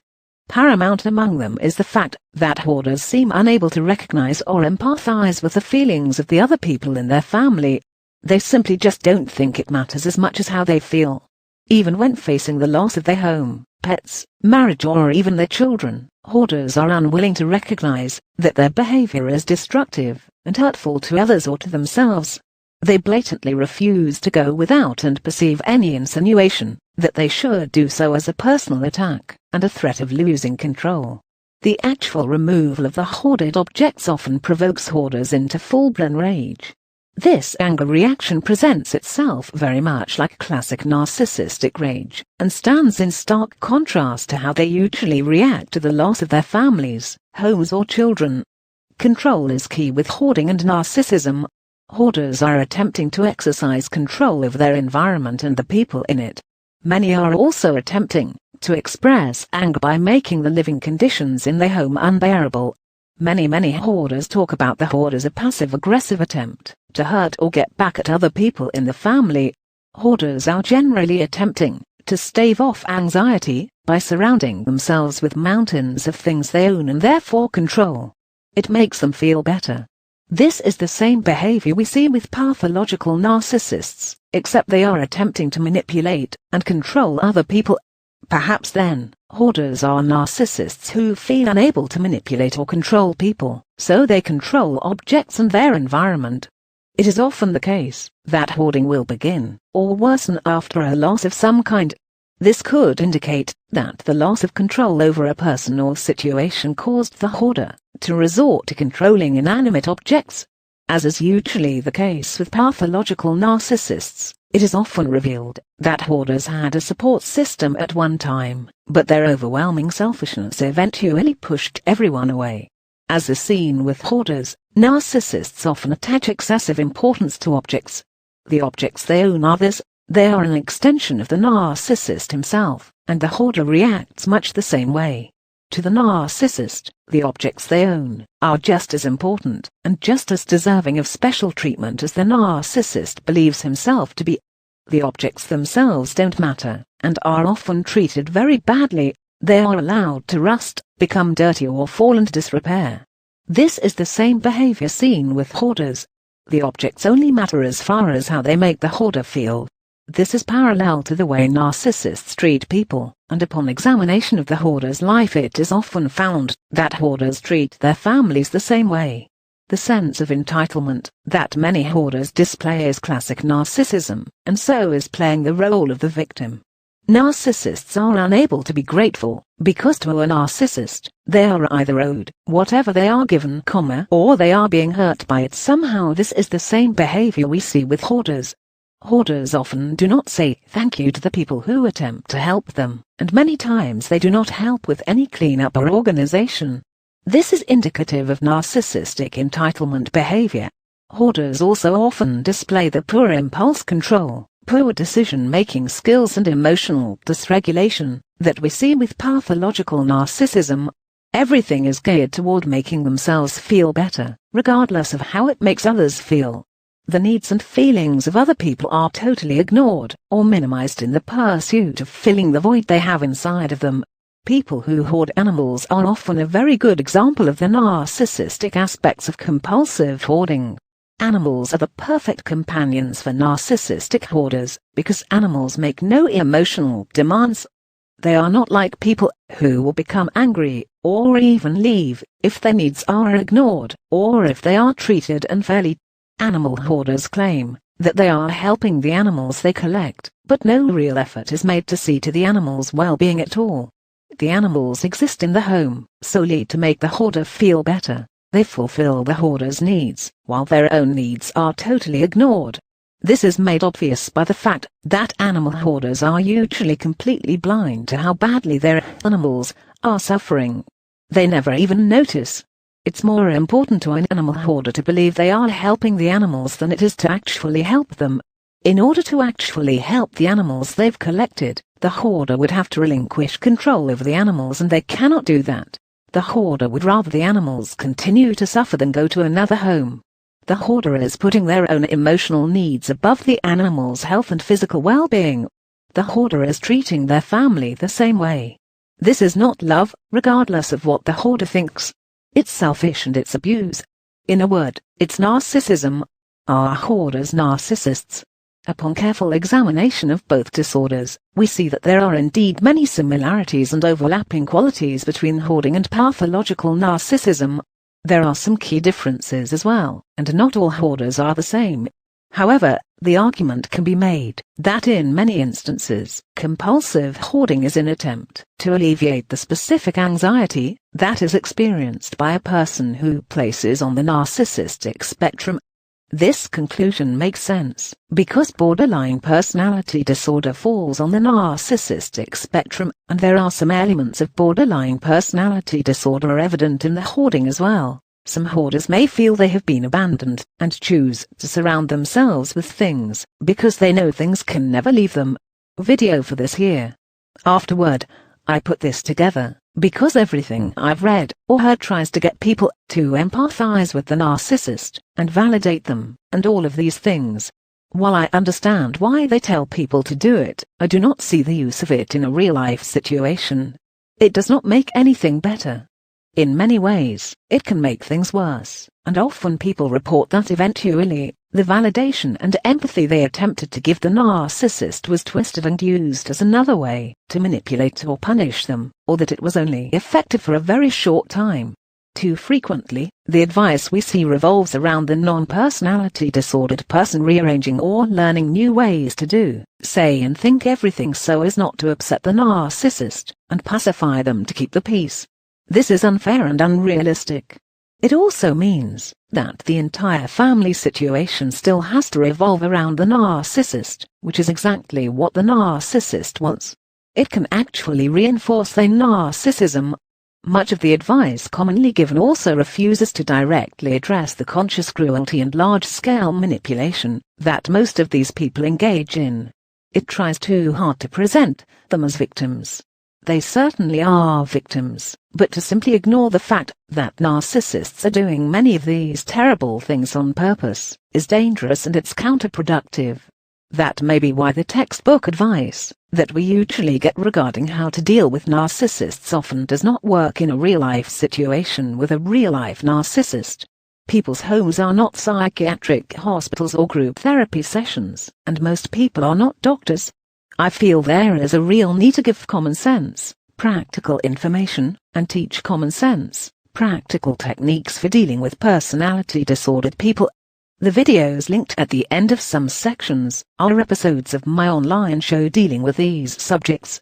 To stay up to date and join the conversation, subscribe to The Little Shaman Healing on YouTube.